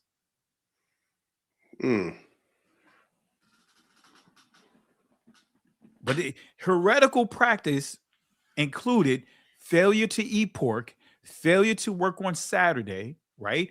Failure to wear one's best clothes on Sunday, keeping the biblical feast, observing any Israelite customs of any kind, saying any Israelite prayers, preparing food according to the law, statutes, and commandments associated with non-baptized Israelites, and intermarriage of children of Marrano families with children of other Marrano families. In other words, saying if we had brothers and sisters that decided to transition over to embrace their culture, embrace their religion, right? You couldn't marry those who did. Those who didn't couldn't marry those who did. All kinds of crazy stuff, family. But look at here. Baptized Israelites who wavered, but then wanted to be reconciled to the church, were subjected to an act of penance called the vergüenza. In other words, shame. They were paraded through the streets, men and women alike, bareheaded, barefooted, and naked to the waist. So they were still humiliated, even though they decided to say, hey, you know what, we're going to embrace the religion. They still were humiliated. Similar to when you hear this term, I think Berean Scholar, you and I discussed this offline, or did we? Meritorious manumission, right? You know, giving incentives to slaves to rat out any insurrections. Exactly. Any of our brothers and sisters coming up with schemes or plans to break free from slavery, to topple Massa. So here, these people, anyone that still embraced it, still were embarrassed. Man, when you really study the history, man, some of the things that you see of a girl seeing her parents burned to death, and instead of her embracing with the religion, she jumped in the fire with her parents. 12-year-old girl. Family, this is how brutal these people are. That's why it's called the city of the dead, for a reason. All right, Pastor, and that's why oh man, after being taught so long about, oh, tribulation is coming to the church. We went through tribulation for years. How people been through tribulations through years. And see, man, I'm gonna have to really go and just bring out one of my lessons that I really went in on the Spanish Inquisition, showing that the so-called, this is where you start getting these made-up constructs that you had, the Khazarians. They were Ashkenazis, and they created the term Sephardic, right? And then what did they do? Enslaved the true Israelites, our people. They had us as slaves, family. Right. Anyway, they were part of the whole business. Exactly. So let's deal with this here. What is the act of penance called the vergüenza? This is coming from their own resources, right? Section 5, the many forms of penance in Christian life. And matter of fact, let me drop the link. I'm going to drop the link here. It was a couple links I said I was going to drop, but let me see here. Let me do that as we progress here, so you guys can go back over and you can vet the information. I already put I put that Catholic link in there for you. You already put the Catholic? Okay, great. About the name of Yahweh. Great. And let me put that book in here. This is a great book. Tradition of Eden it has some great information that really exposes a lot of the pagan stuff that was that the Catholics introduced. All right, let me drop that inside the chat.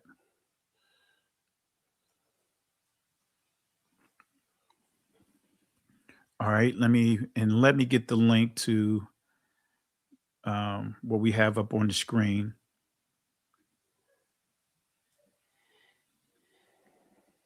All right, let's see here.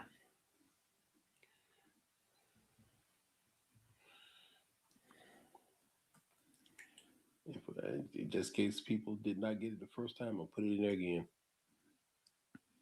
All right, so there it is, family. This is the source that you see up on the screen. And the good thing about this, when you're talking to having conversations with your loved ones, family members that's still in that system, this is stuff that you can use to talk to them about. Right. But nevertheless, look at here. The process of conversion and repentance was described by Jesus in the parable of the prodigal son. You see how they bent and twist that whole storyline out of context, right? The center of which is the merciful father, the fascination of illusory freedom and the abandonment of the father's house, the extreme misery in which the son finds himself after squandering his fortune, what's going on here? My mouse not working. His deep humiliation at finding himself obliged to feed swine, and still worse, at wanting to feed on the husk of the pigs that the pigs ate. His reflection on all he has lost, his repentance and decision to declare himself guilty before the Father, the journey back, the Father's generous welcome, the Father's joy. All these are characteristics of the process of conversion. The beautiful robe, the ring, and the festive banquet are symbols of that new life, right? But think about that, family. It's saying here, the whole story of the prodigal son. So they made a ritual out of the prodigal son situation and took it way out of context. Now they're saying that they're going to force everyone to eat pork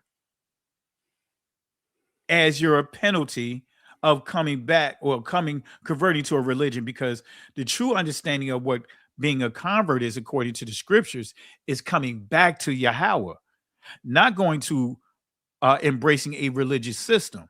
See, we were taught what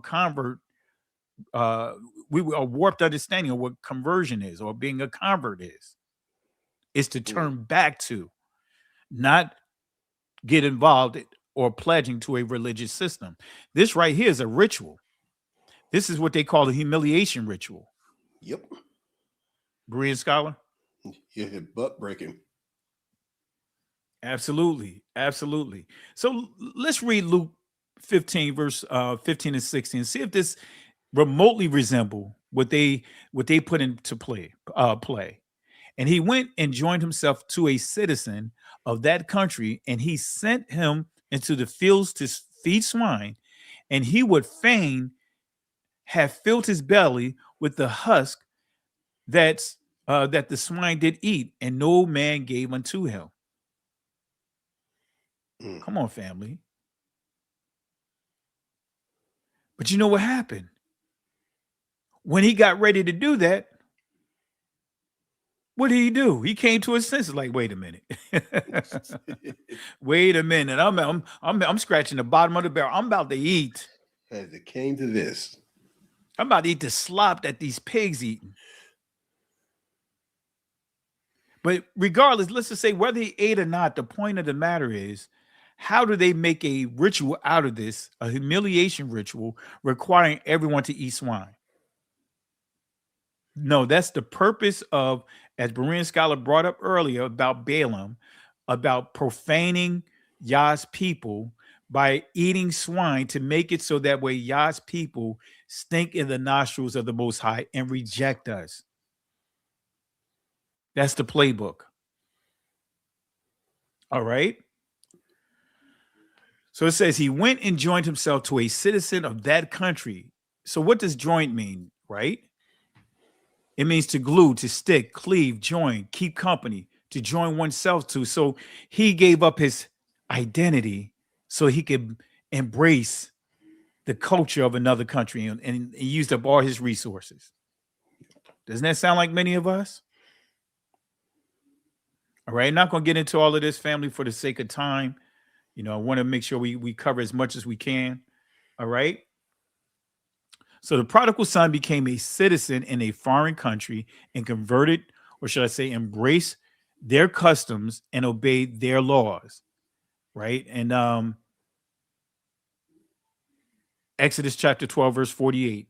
If a stranger who dwells with you would offer the Passover to Yahweh, all his males must be circumcised. Now, this is if anyone wants to embrace our culture, they have to what? Be circumcised. That's what this is saying. Have to be circumcised, right? Isaiah chapter 56 makes it clear. If any strangers among us, sons of strangers, want to be embraced by Yahweh, they have to what? Embrace the covenant and honor feast days.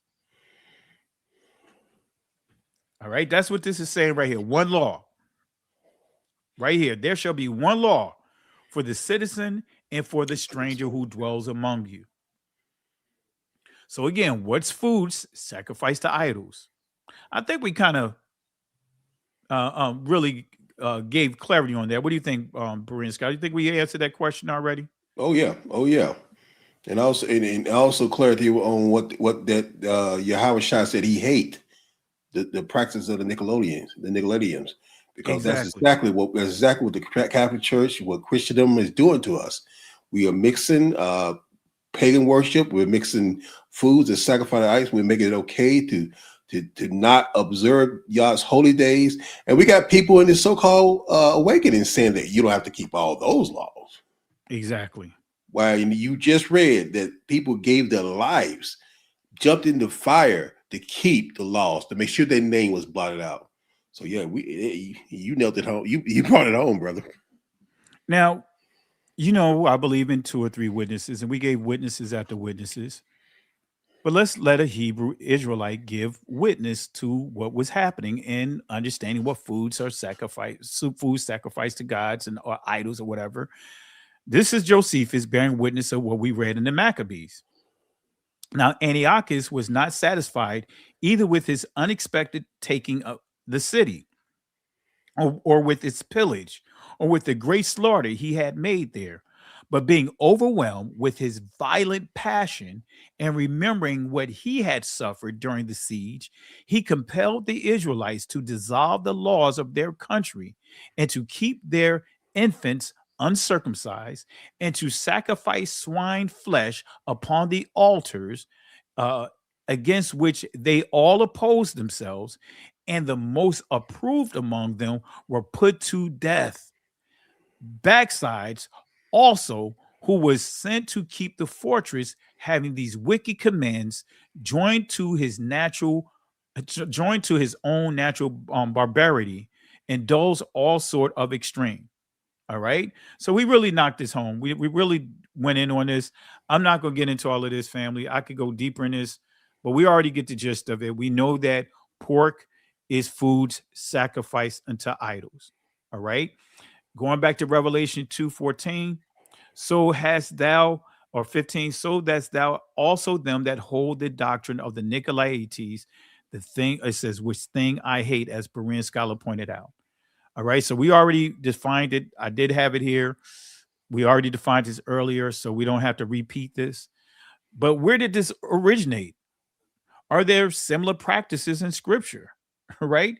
Jeremiah chapter 7, verse 18, right? Because Babylonians, right?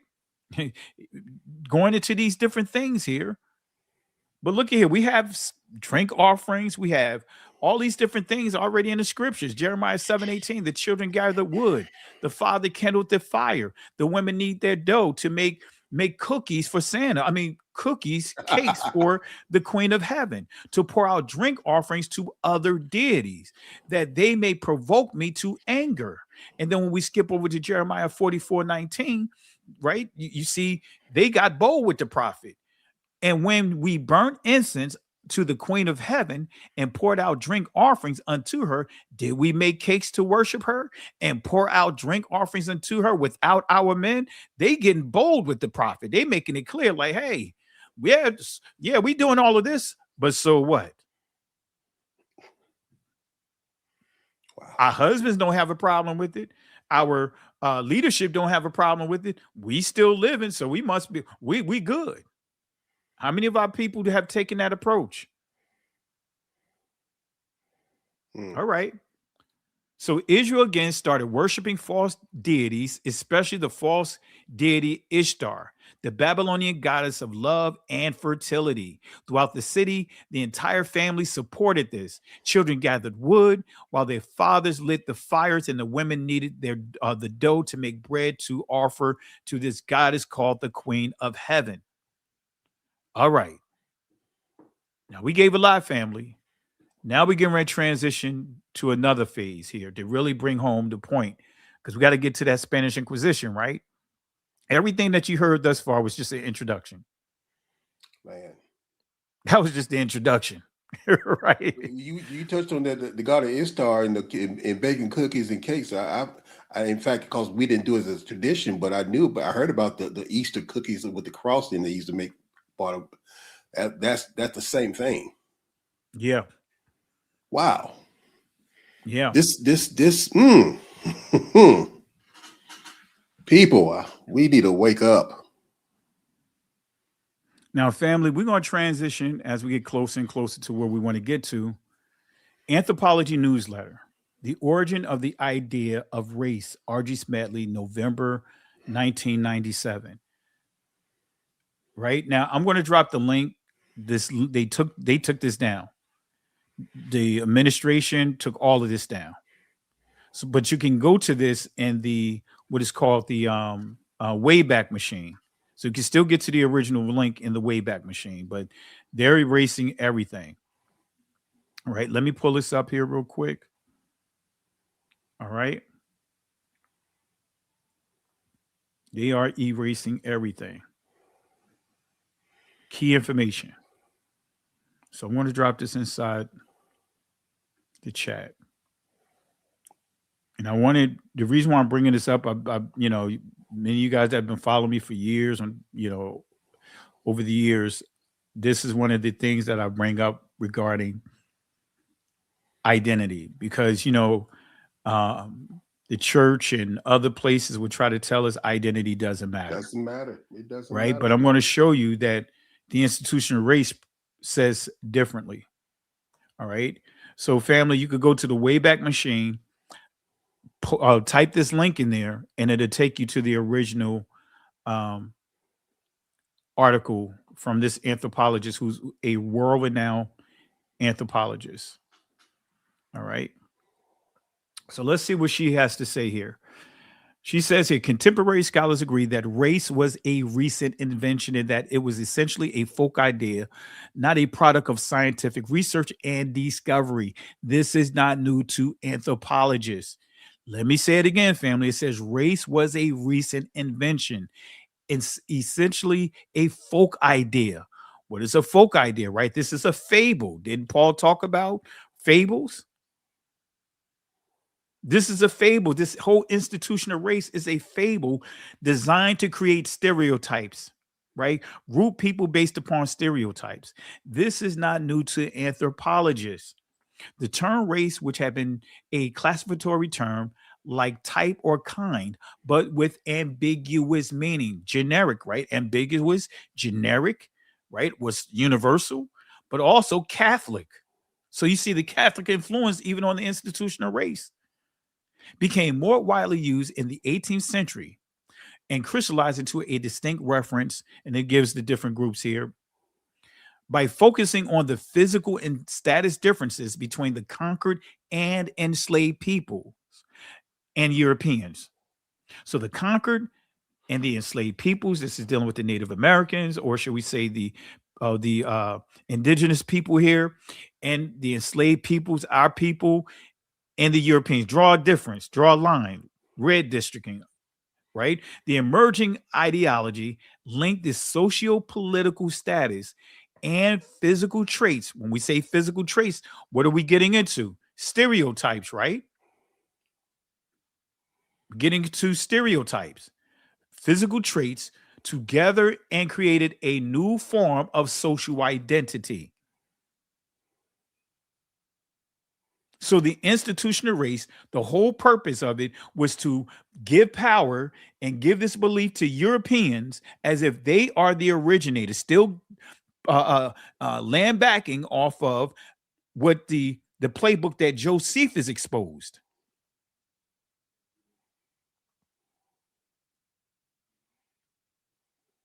Oh, they said the link has retired. Let me see if I can find it. See, that's why family. Put down the clip. I think I found it one time before. Last time you did this, I'm trying to find it again. I'm trying to find the author name, but I can't see because the clip's up there. Yeah, because it's like family. They're blotting it. This is an example of blotting out. Now it should be in the Wayback Machine. Actually, let me go all the way back here. I may have found it.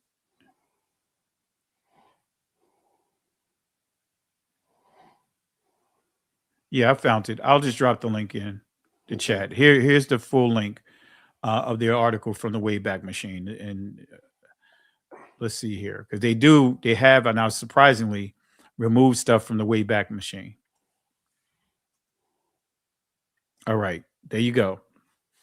All right, but the key is, as you see here, Berean Scholar, it says what? Created a new form of social identity. If identity didn't matter, why did they create new identities? Through the institution of race, they turned the entire what? World upside down. Starting with us.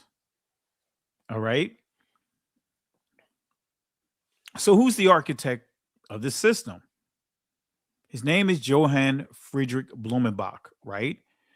A German anthropologist. In other words, he's what? Ashkenazi, right? He is the one that proposed one of the earliest classifications of races of mankind. So as a result, even when ancient texts, art, and eyewitness accounts describes Israelites, Moors, Egyptians as being black per se, or very dark, or whatever the case may be, these anthropologists ignored or distorted the data to align it with white supremacist ideology. So what followed was the erasure of the Negro identity from biblical, historical, and academic records, replacing the true bloodline Israelites with fabricated racial categories and modern sanitized labels that continue to mislead to this day. So whoever controls the pages controls the thoughts. This is where we start dealing with, I'm going to deal with a little bit with the Sephardic Jews. Is the Sephardic Jews biblical? And I'm here to tell you, family, it's not. See, the descendants of Japheth, they mastered labels. They mastered titles. They mastered it.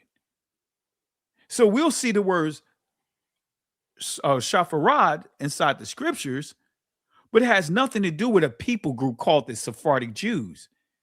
Israelites never referred to themselves in these type of people groups. This stuff started in like the 8th, 9th century. Anyway, Obadiah chapter 1, verse 20.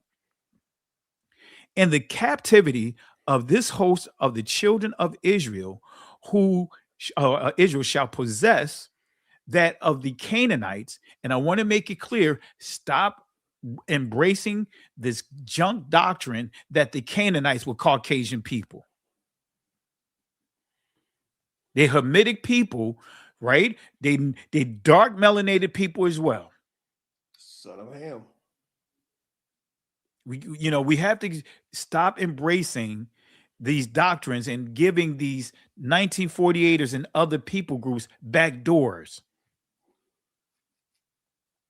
So the captivity of the host of the children of Israel, and actually, don't mean to cut my own self off, but I believe I have a video. I have to go search in the playlist, but showing Canaanites that look like you and I. That's saying that they're Canaanites over in Palestine. Also, video clips of the original Negro Palestinians. But anyway, so the captivity of this host of children of the children of Israel shall possess that of the Canaanites, even unto Zarephath, and the captivity of Jerusalem, which is Sepharad, right? The ancient pronunciation is Saparad. Not going to get into the gist of this. Get the book now. You know what I mean? I explain this inside the book of that PH sound. But anyway, shall possess the cities of the south. So we see this word. Saparad is the proper ancient pronunciation of it. but we see the word Sepharad. This is the Tanakh, right? It's pretty much saying the same thing, so I don't even need to get into the details of it. So at first glance, this passage may seem to lend some validity to the so-called Sephardic Jews. However, I want to emphasize the phrase "at first glance," right? It appears to be biblical, right? But let's go to the definition of Sepharad. Let's see what it says here. Right? This is the comprehensive Strong's dictionary. Look at what it says. Sepharad, a region of Assyria. Right? And it says here, a place where Israelites were exiled, site unknown. What does it say, Berean Scholar? It says what? Site unknown. Site unknown. Site unknown, family. I thought it was in the screen print here, but nevertheless, site is unknown. That's pretty straightforward, right?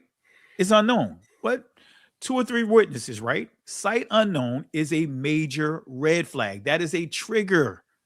Remember, family, I am an analyst. I analyze data, right? I'm a former programmer. Berean Scholar is a former hacker, right? I'm a former hacker, former programmer, database architect, whether it's Oracle, whether it's SQL, whether it's MySQL. I did it all. So I recognize coding and certain things that pops up. It just comes on my radar. My spider senses start tingling pretty rapidly, pretty quickly, because this is the gift that the Most High has blessed me with. Sight unknown is a major red flag, family. It's a trigger, right? If the location of Sepharad is unknown, how did the Sephardic Jew label point to Spain? Let me ask that question again. If the location of Sepharad is unknown, how did the Sephardic Jew label point to Spain? That's a good question, right? That's a good question, right? And I'm sure when people watch this video over again, you're gonna have trolls that's gonna come out because they're gonna want to defend that doctrine of the Europeans, the 1948ers. They don't want to let that doctrine go. So they're going to be all over the comment section doing this.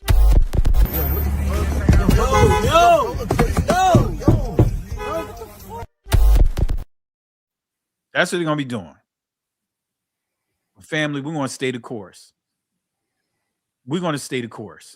All right, let's continue. Etymology dictionary definition of Sephardim. Look at what it says here. Plural of Sephardi, a Spanish or Portuguese Jew. 1851. They start giving us more information on it. It says Spaniards, Jews of Spain from Sepharad, name of a country mentioned only in Obadiah, verse 20, probably meaning. Wait a minute. How can we give validity? That's not even an academic term to use when you're trying to prove a point. Now, if you were writing a paper and you put probably trying to validate your stance, what's going to happen to you, Berean Scholar? My professor said you're definitely going back and rewriting it. If I'm using probably as a cited source or anything, you're definitely going to rewrite it if you want to grade. Exactly, probably. And it goes on and says, but identified by the rabbis after the Targum Jonathan as Spain. So this has nothing to do with biblical. This has nothing to do with pre-70 AD. This is post-70 AD. This is getting into the 9th century, the 8th, 9th century. Remember, Berean Scholar, we talked about this. Yeah, a lot happened in the 8th and 9th century. We went battles with AI about that too. So let's break this down. What is the date of the works of the Targum Jonathan? Well, here's the dates, right? It's, the earliest external proof. That's what they tell you, the external proof. And I had to go, this is me going in on AI. They said the earliest external proof, the first definitive mention of the specific Targum appears in the Babylonian Talmud, right? It gives the source, which was redacted between the 5th and 6th century.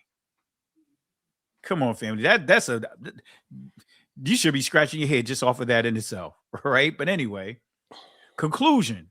While we can't prove it existed in its current form in the 1st century because it didn't exist in the 1st century, we can say with certainty it was a finished or authoritative text by the 500s CE because other writers were quoting it. Come on, family. Absolute lie. There's a he said, she said thing. Exactly.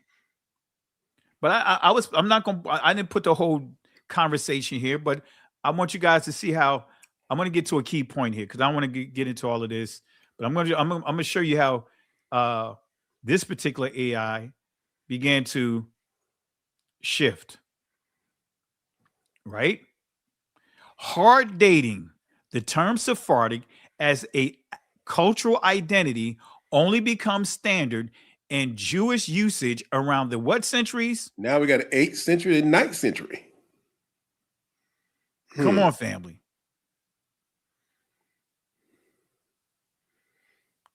All right. So whoever controls the pages controls your thoughts. Right? Still dealing with AI. Look at this here. Sephardic identity is a medieval development. If you look for when Jews actually began calling themselves Sephardic, in other words, Spanish, you won't find it in any ancient work. Again, hard dating 8th to the 9th century. All right. But let's give another source here. This is the Ernest. Is that the Ernest? Yeah, I always mix it up. The Easton. I don't know why I want to say Ernest. Yeah, that's the lexicon. The Eastern Bible Dictionary, right? Sepharad. Let's see what they say here. It says Sepharad, some locality unknown. So we get unknown in the initial source from the Hebrew Strongs. Then we get probably from the etymology dictionary. Then we get the 8th, 9th century from AI. But then we go to Eastern Bible Dictionary, the fourth source. Look at what it says. Some locality unknown. But look at this. They give us an additional nugget, though. The modern Jews think that Spain is meant, and hence they designate the Spanish Jews Sephardim, as they do the German Jews by the name Ashkenazim or Ashkenazim, because the rabbis called Germany Ashkenaz. So they created it. It says the modern Jews. This is not the modern Jews. They're not the ancient people. But they say the modern Jews think that Spain is meant, and hence they designated the modern who? Jews. And words mean they something. designated Spanish Jews as Sephardim, as they do German Jews by the name of Ashkenazim. They created this term, family. That's the point that I want to share with you guys. And the terminology didn't say the ancient Israelites. Is, the words mean something. Words mean something, family. Words have meaning. And if you keep regurgitating certain words, guess what? You're going to continue to create strongholds. Not to get you off course, but that you said the word Sephardic. We traced so far back to the 8th, 9th century. Even the word Jew itself. I mean, you show where it was 5th and 6th century, where the Talmud, according to what they say, probably is being established. The word Jew didn't come to after that. And truth be told, family, the Talmud can, at earliest, the 5th century. The bulk of the Talmud was written in the, again, you're getting into that period between the 8th and 10th century. So when we get to that word Jew, like Berean scholar pointed out, right? Or should we, by the time we get to that, we'll see the first English of it, GYU, in the 12th century, when we start dealing with the Wycliffe transliteration, right, of the Latin Vulgate. But when we get to the 8th century, the French removed the delta, because in the Greek it's pronounced Iudeos, right? And by removing that delta from the Greek, now instead of saying Iudeos, you're saying Eus. The Dalath in ancient Hebrew means focus.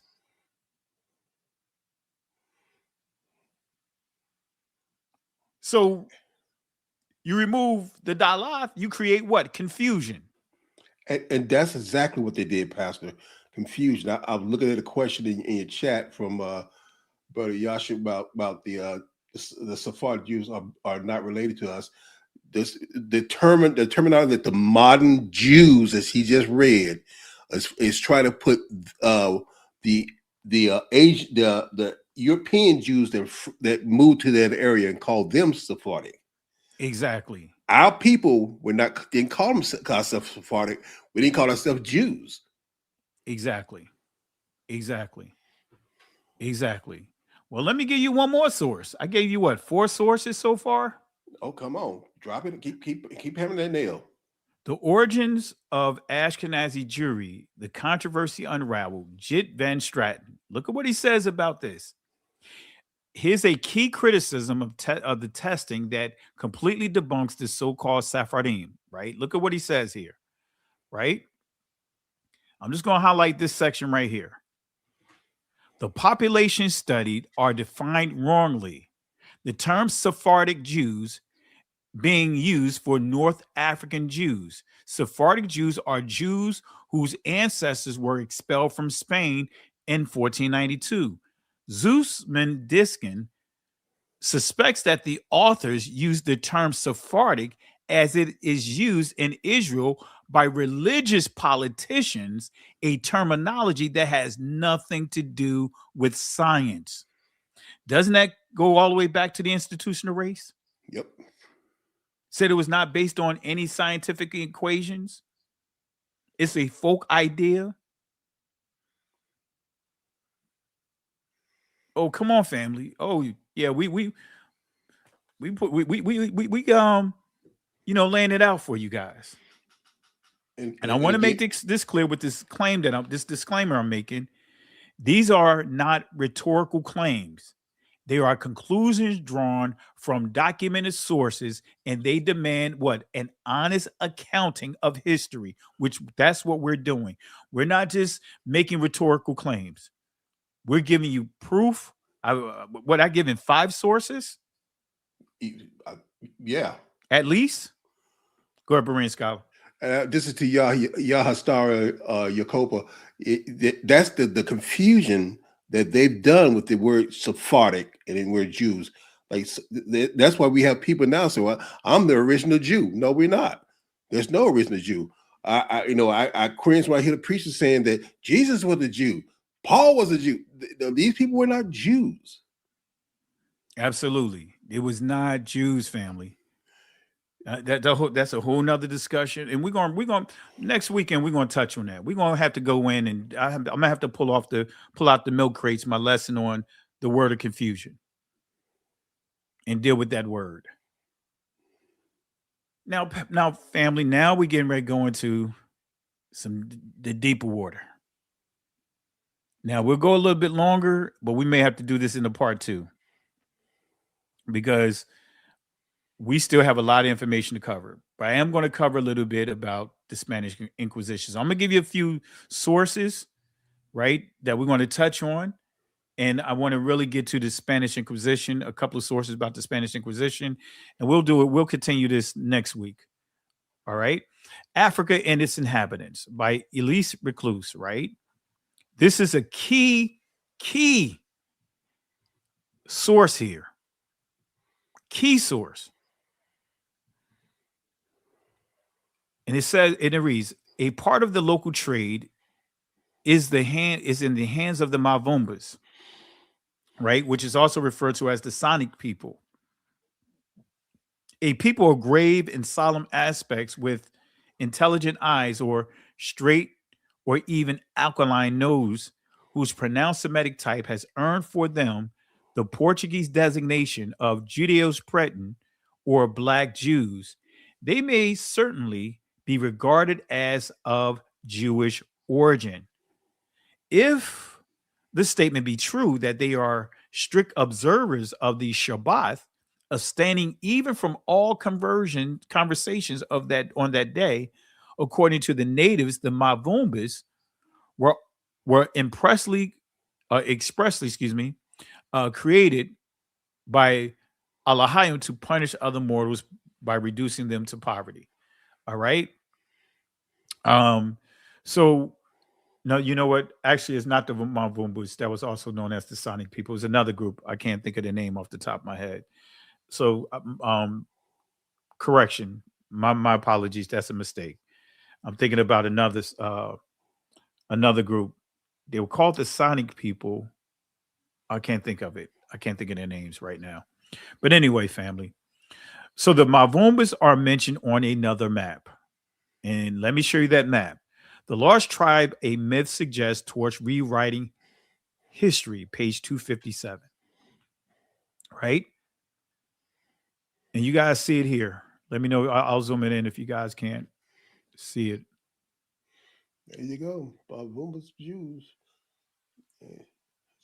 And make a note of this island here, Sao Tome, right? St. Thomas. And I'm going to do, I saw a video about a content creator from Africa. I think he's from Ghana. He went over here, did a great video over here, but they don't even talk, they didn't even go near this information here about being Israelites. All right. And I was going to do a video on that. But anyway. So we see Mavumbas here. We see other tribes here. So we got Sao Tome. We got, far as Israelites of Sao Tome, we see Mavumbas, Luanda. I think that's Cabinda. Also, everywhere you see, these are Israelites. And look at here. It says Levite cities, these Noops, Hausa rather, Dahomey Israelites. Right? You see how it's marked on here, right? But I want to just highlight a few things real quick. All right. This is coming from the Lost Tribes, a myth towards rewriting history. Rewriting Hebrew history, page 249. This is a good source. The map is a good source, but I'm going to show you how you have to be careful of the sources and properly pay attention to the verbiage. As Berean Scholar pointed out, words have meaning. Word selection has meaning. When I see the word probably, guess what? That is a deal breaker of any validity to a definition or source that I'm using. All right. And that should be for you guys as well. Now we return to the Negro Jews of Loango Coast and their possible, right?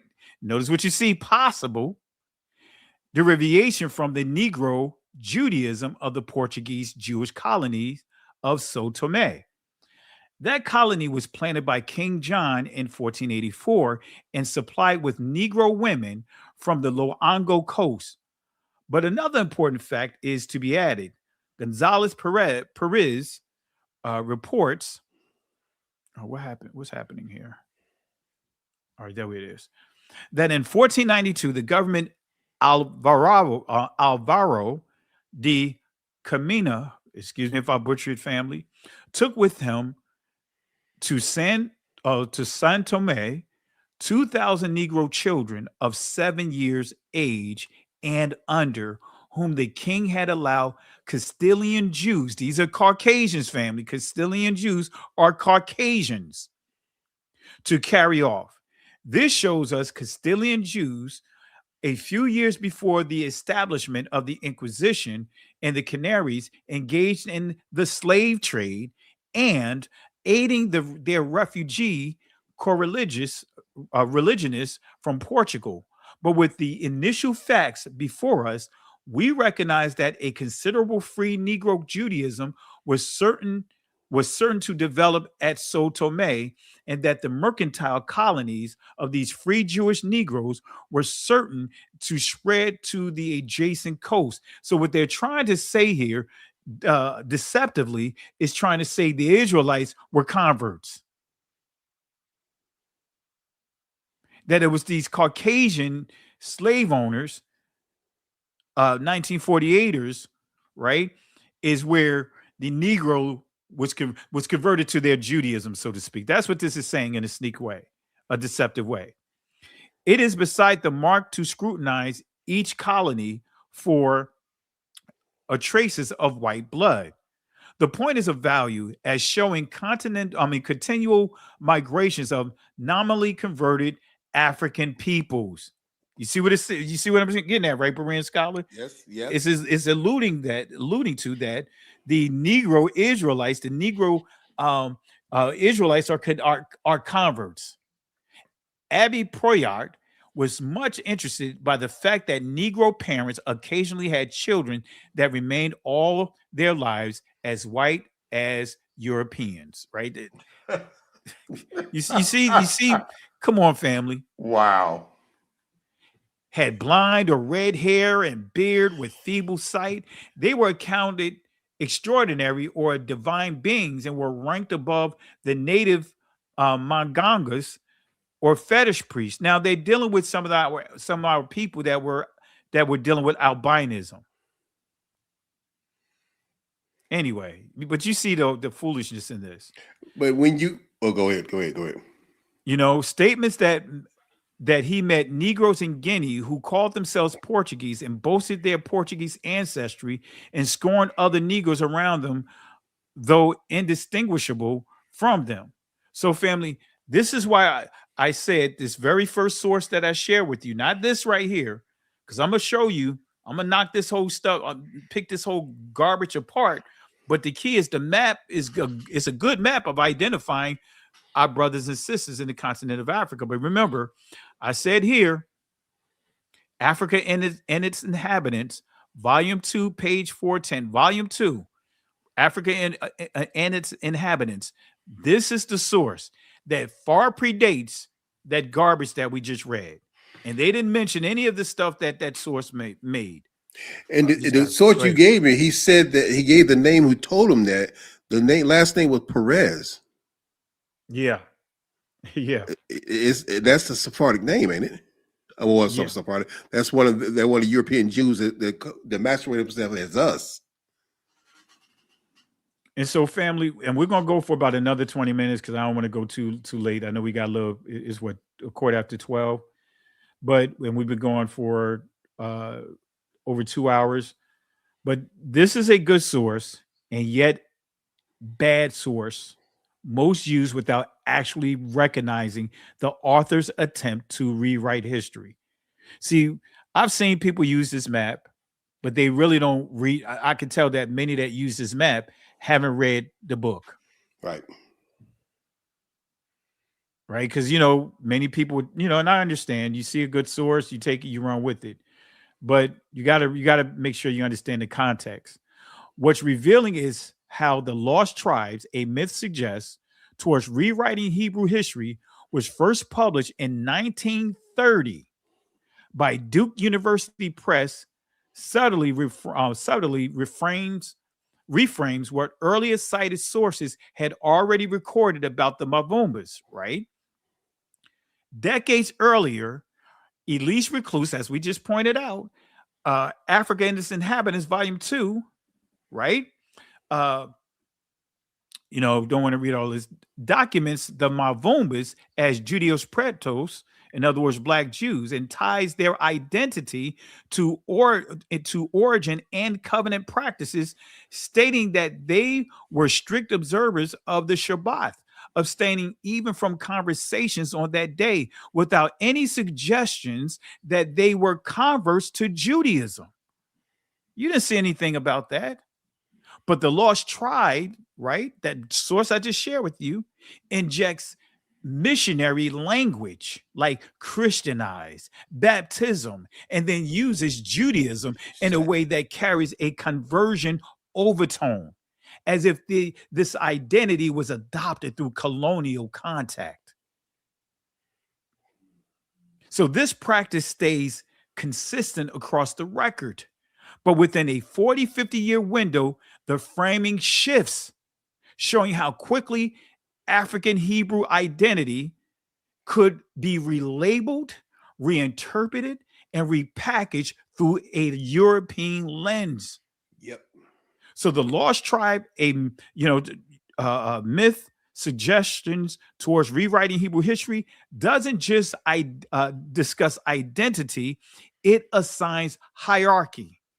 Why am I saying that? It pushes Negroes into the 10 lost tribes category, while using modern constructs like Ashkenazi and Sephardic to control legitimacy and reserve the authoritative tribes, Judah, Benjamin, Levi, for those deemed acceptable. That's the playbook, family. See, many was laughing at Kanye West, trying to correct him when he said the 12 lost tribes of Judah.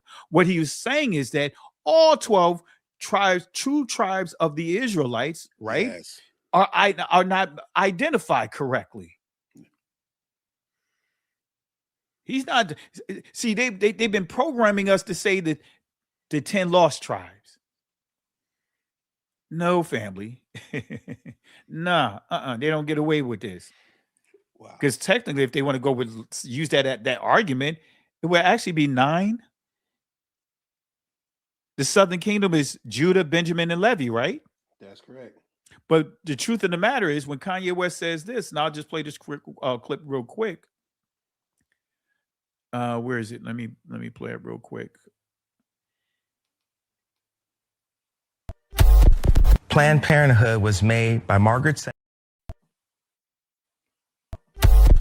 Planned Parenthood was made by Margaret Sanger, a known eugenics with the KKK, to control the Jew population. When I say Jew, I mean the 12 lost tribes of Judah, the blood of Christ, who the people known as the race black really are. So I understood what he was saying. He's saying all 12 tribes have been misidentified. All right. So let's continue, family. Let's continue. Any comments, Berean Scholar? The amount of persuasion, like you said, they are crafty with these words, these titles, these chains. They even have us believing these concepts that, like you said, the 10 lost, they'll give those up. Of the 3 royal tribe is these people who are over there now, and we all thought they came from the same family. Come on now, that's just like that video you played earlier. That come on now. And see, this is coming, and I'm going to show you guys a clip I play a lot, right? To connect with this, to give you visual. But the results is a managed narrative where Negro Israelites can be acknowledged, but only in a diminished role, while priesthood, kingship, and covenant authority remain monopolized through modern labels, right? And this is a video clip that you guys know I play all the time, but this is giving you a visual demonstration of what I just read. You know what you are? You're an ancient Israelite. Ancient Israel, that's who we are. That's who we are. So if you give me time, but all that he said, no, we don't have so many years. I know. Look at this. This is pages and pages of notes, and I promise we'll give more teaching. But here is my challenge to you. All right. I'm hearing some of your traditions. It's like the days of the Bible. Yes. Do you want to remain ancient Israelites, or you want to be Jews? Come on. More video here, right? Let me play one more video clip here, so that way you guys can understand the deception here and see how they apply this here. Tell us more about your work and the coursework that you're doing, because you are a real advocate for this topic and why it's so important in the times we're living in. I appreciate it. I think the most important thing is like the if so, so what? So we've established that there are these individuals over here, but the next question is, what do we do about it? Is everyone's supposed to convert and come back to Israel? But if we think that way, there's really 100 million people around the world that have this Israelite identity. There's really 100 million people around the world that have this Israelite identity. There's really 100 million people around the world that have this Israelite identity. Is there a reason that the Jewish people that represent, and I want to get back to this because you didn't let me finish a while ago, they represent 0.2% of the world's population. In the entirety of the world, there are about 16 million Jews total. In the entirety of the world, there are about 16 million Jews total. There's really 100 million people around the world that have this Israelite identity. 16 million. 100 million. 16 million. There's really 100 million people around the world that have this Israelite identity coming from the tribes. And Israel's, smaller than the size of New Jersey. Is it sustainable to think in the way of having to convert and bring back? And if you look at the Lemba, they don't even want to convert. They said, why are we converting to something we're already part of? Words mean something. Say that again, Berean Scholar. Words mean something. Now, family, the scriptures are clear. Even during captivity, you couldn't put a number on us. Like the sands. Right? Come on. You still had a remnant, right? That would be saved in terms of that maintained the covenant, but that was still among the innumerable Israelites. So how is it that this finite number, 6 million, continues to be regurgitated? Now, I know you played that several times for a reason, because the rabbi, I forgot the redheaded rabbi's name. No, I can't remember his name too. Anyway, he was saying 100. It was 100,000, 100 million, 100 million people around the world that had Israelite identity. Exactly. And the other one said 6 million Jews. Come on, family. They know it, family. They know this truth. So, again, the results, right, is a managed narrative where Negro Israelites can be acknowledged, but only in a diminished role, while priesthood, kinship, and covenant authority remains monopolized through modern labels. Mm-hmm. And we see that played out just in a couple of examples that I just shared with you guys. I'm going to give you one more source here to prove this point. And I may share with you one source with the the true documented appearance of the Negroes, the Israelites during the Spanish Inquisition, because we have to split this up here, family. But Black Jews, the religious challenge or political versus religion, page 231. Right. And here it says, were there black slaves who were Jewish through religion? Notice how they set it up. Were there black slaves who were Jewish through religion, who maintained the faith of their ancestors after they had been forcibly transported to America? Only through the analysis of the mythology of the Jewish African origins of Black Hebrews will this become clear. Right. And you see how when you see Black Hebrews, they start pushing, they're actually pushing that straw man, Black Hebrew Israelites. If you say Black Hebrews, they have to be what? White Hebrews. White Hebrews. But look at how it says here. Only through an analysis of the mythology of the Jewish African origins of the Black Hebrews will this become clear.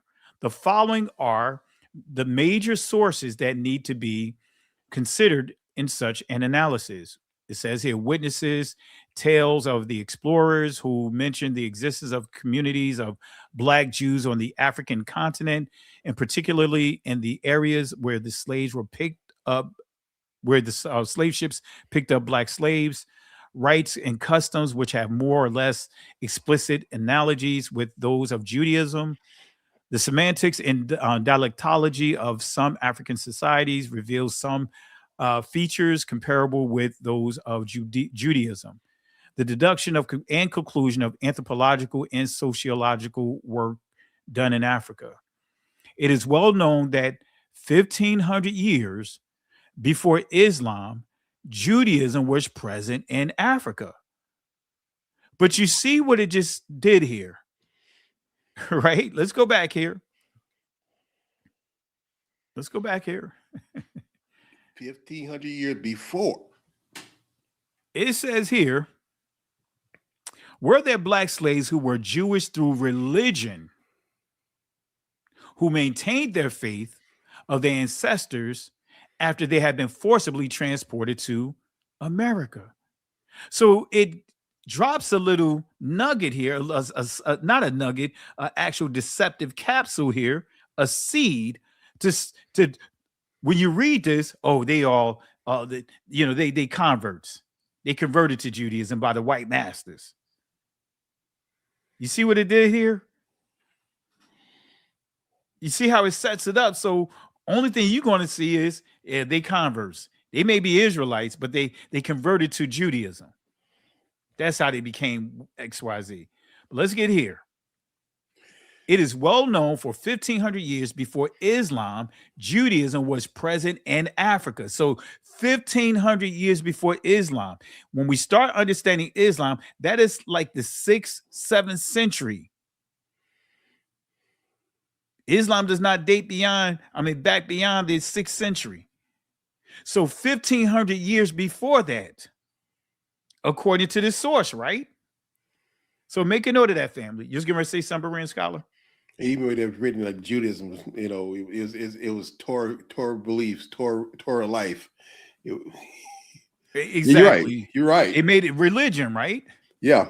But we still going to knock this down, because even if they want to use the term Judaism, but this says 1,500 years before Islam.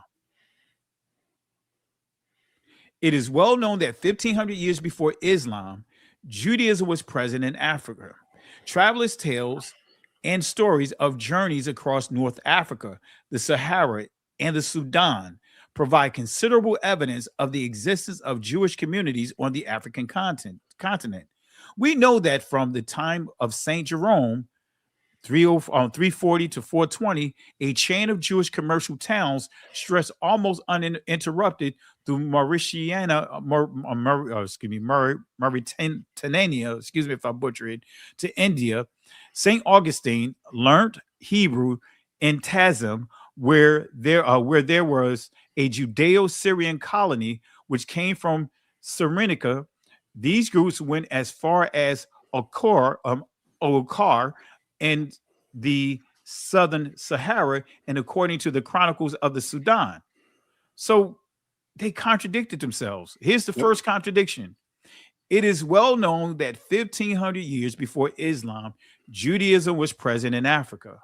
So the contradiction again, if it is well known, according to this author, that Judaism was present, in other words, following the Torah, honoring the law, statutes, commandments, the culture which present in Africa 1,500 years before Islam, then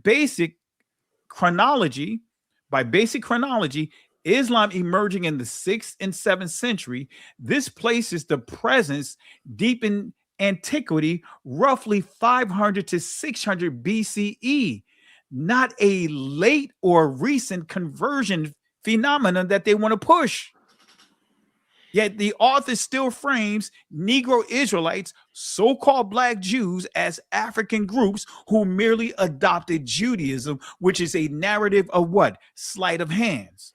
It only works if Africa is treated as separate from Israel, as if Israel is not in Northeast Africa, and if Judaism is treated as something that arrives later rather than covenant identity preserved across generations. But again, we understand when we say Judaism, we're not dealing with a religion, as Berean scholar pointed out, the culture. All right. In other words, the timeline they admit undermines the very agenda they push. Ancient presence does not support a conversion story. It supports continuity. That's a mic drop, family. So again, it is well known, according to this author, that Judaism was present in Africa 1,500 years before Islam. Then by basic chronology, Islam emerging in the 6th and 7th century. This places the presence deep in antiquity, roughly 500 to 600 BCE, not a late or recent conversion. All right. And go ahead, my brother. At that time, 500 to 600 BCE. That's Come on, family. That's doing the captivity of Babylon. Come on, family. That's the same migration that was written down in Babylon to Timbuktu. That after they left Babylon, they migrated to northern Africa and moved on down through on down south. So, family, these sources, appreciate it, Berean scholar, and these sources is getting into Spain and Portugal. I'm not going to get into all of this right now, but I want to show one key nugget here, and we'll just leave this as if you want to call it a cliffhanger, right? Because you see, we still got a ways to go. We only on slide number 153. So 500. Yeah. Dang. I believe it is. I was joking, but yes, it's a large presentation. Not cut it down. Look at all the digging this brother does, guys. All this digging, all this reading, all this resources, just to open up our eyes. Wow. Thank you, Yah. So I'm going to show you this here, a little nugget here. Let's go to this source right here. Memoirs of the Secret Service of John Mackey, Esquire, during the reigns of King William, Queen Anne, and King George the First. Right? And when you see Esquire, you guys already know what that is. This is a lawyer, right? So this is a legal document, right? But look at what it says. Look at how it reads. All right. Daniel, Earl of Nottingham, Secretary of State. This is a public official, a high official. All right. So I want to make sure you guys understand that. But let's flip over here. And I want you to see what it says here.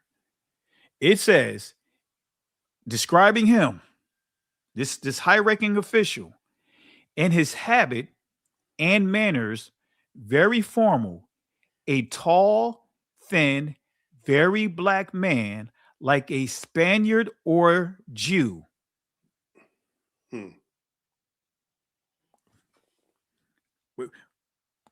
How are they described? How is the Israelites described? The Spaniards, if we want to deal with the Spain and Portugal, right? Do I need to zoom that in for some of you guys that are online here, so you guys could take a screenshot? Well, that's clear. Come on, family. Let me zoom it in.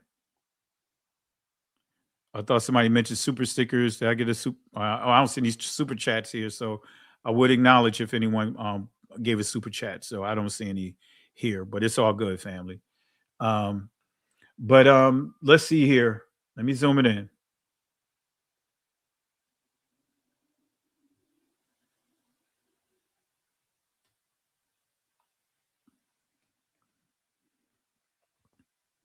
Can't make it any plainer than that. What do you think, Berean scholar? Tall, thin, black man, like a Spaniard or Jew. And it said very black.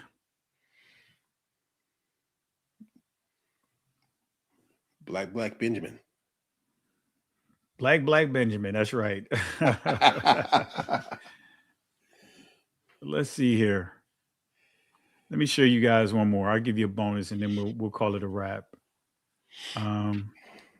And all this, this deception, this shell game they play with us on these terms and terminology, just to insert themselves where we are, and control and belittle and take us out of the picture again to blot us out. And look at this. This is a conversation between a Jew per se, an Israelite, and a Christian, right? Look at what it says here. I am not a Jew, neither of thy people, neither am I acquainted with you, but from the form of your face, I knew you to be a Jew. For you Jews have a peculiar color of face, different from the form and figure of other men, which thing hath often filled me with admiration. For you are black and uncomely, and not white as other men.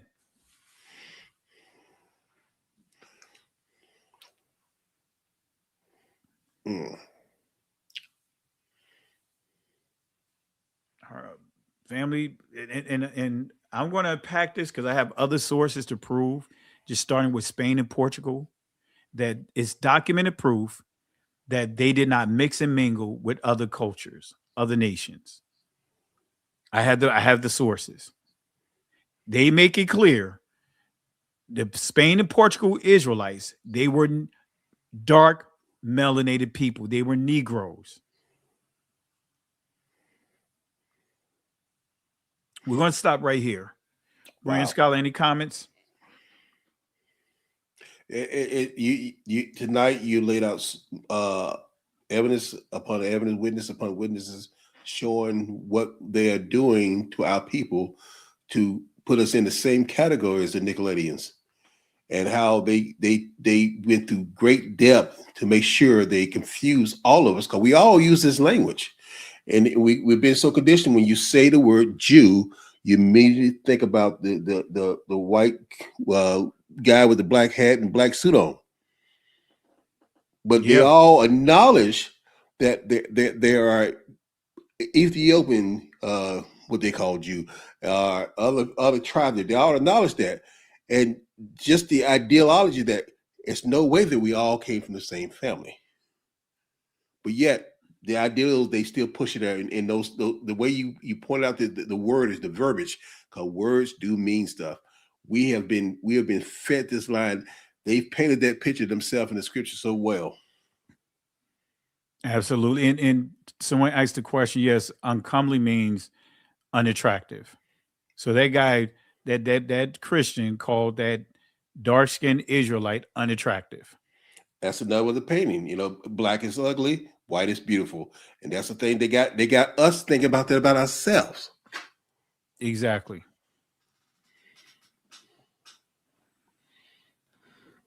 So family, there you have it. I want to give a shout out to Sister Ty. Thank you for the super chat here. Appreciate it. The super sticker. Appreciate you, sis. Thank you for the love and support.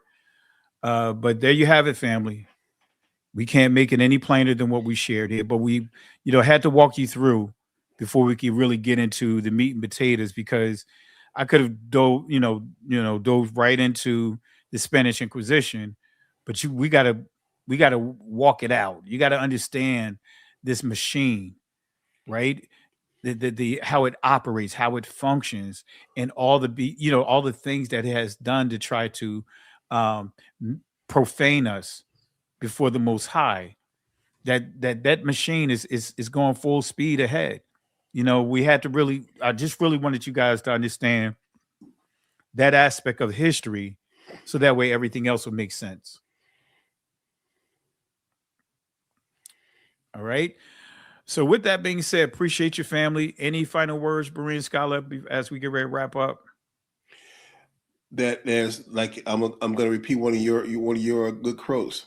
There's something special about you, Yasharallah. Yasharallah. Because Yah called you. Yah's putting your name in the Lamb Book of Life. And they're doing everything they can They try to get you to blot it out.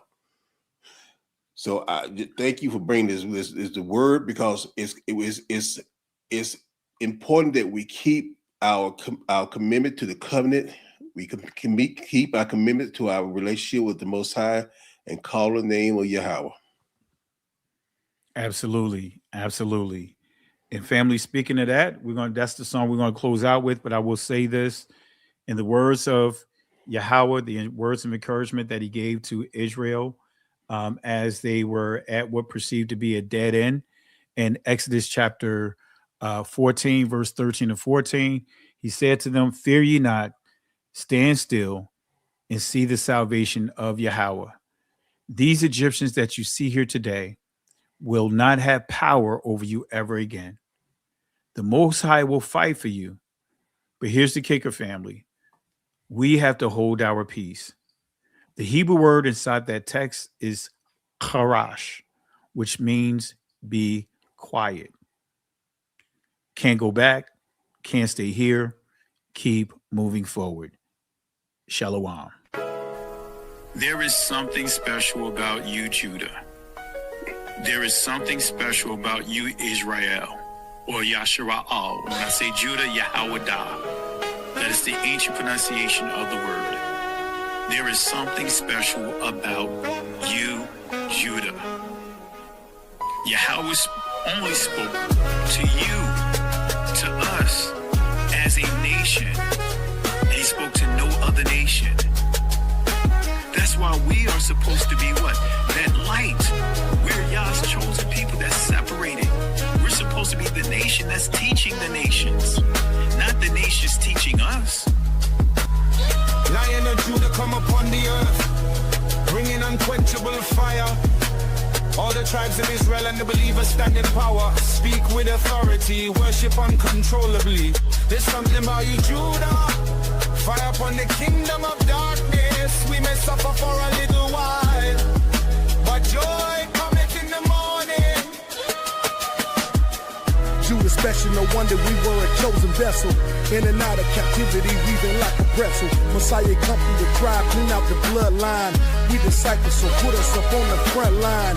Face to face with crime, cause we ain't scared to grind. When you connect the divine, we stay pressed for time. Evangelize, keep the fine, put us in prison in. Worship first, but we always invite the spirit in. All revival through a pen, stacking souls in empty bins. Joy in the morning, this a warning, you will never win. Fire upon the head of the serpent, he makes tail chirping.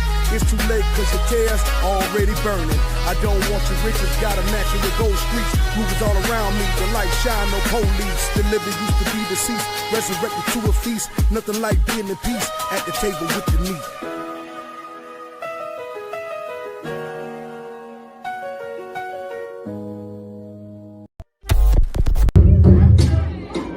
Listen, Genesis chapter 11 verse 10 explains the genealogy of Shem. Shem was a black man in Africa. If you repeat this back, Genesis 14 verse 13, Abraham steps on the scene. Being a descendant of Shem, which is a fact, means Abraham too was black. Abraham, born in the city of a black man, called Nimrod, grandson of Ham. Ham had 4 sons. One was named Canaan. Here, let me do some explaining. Abraham, Isaac was Jacob had 12 sons, for real, and these were the children of Israel. According to Genesis chapter 10, these were the children of Israel. According to Genesis chapter 10.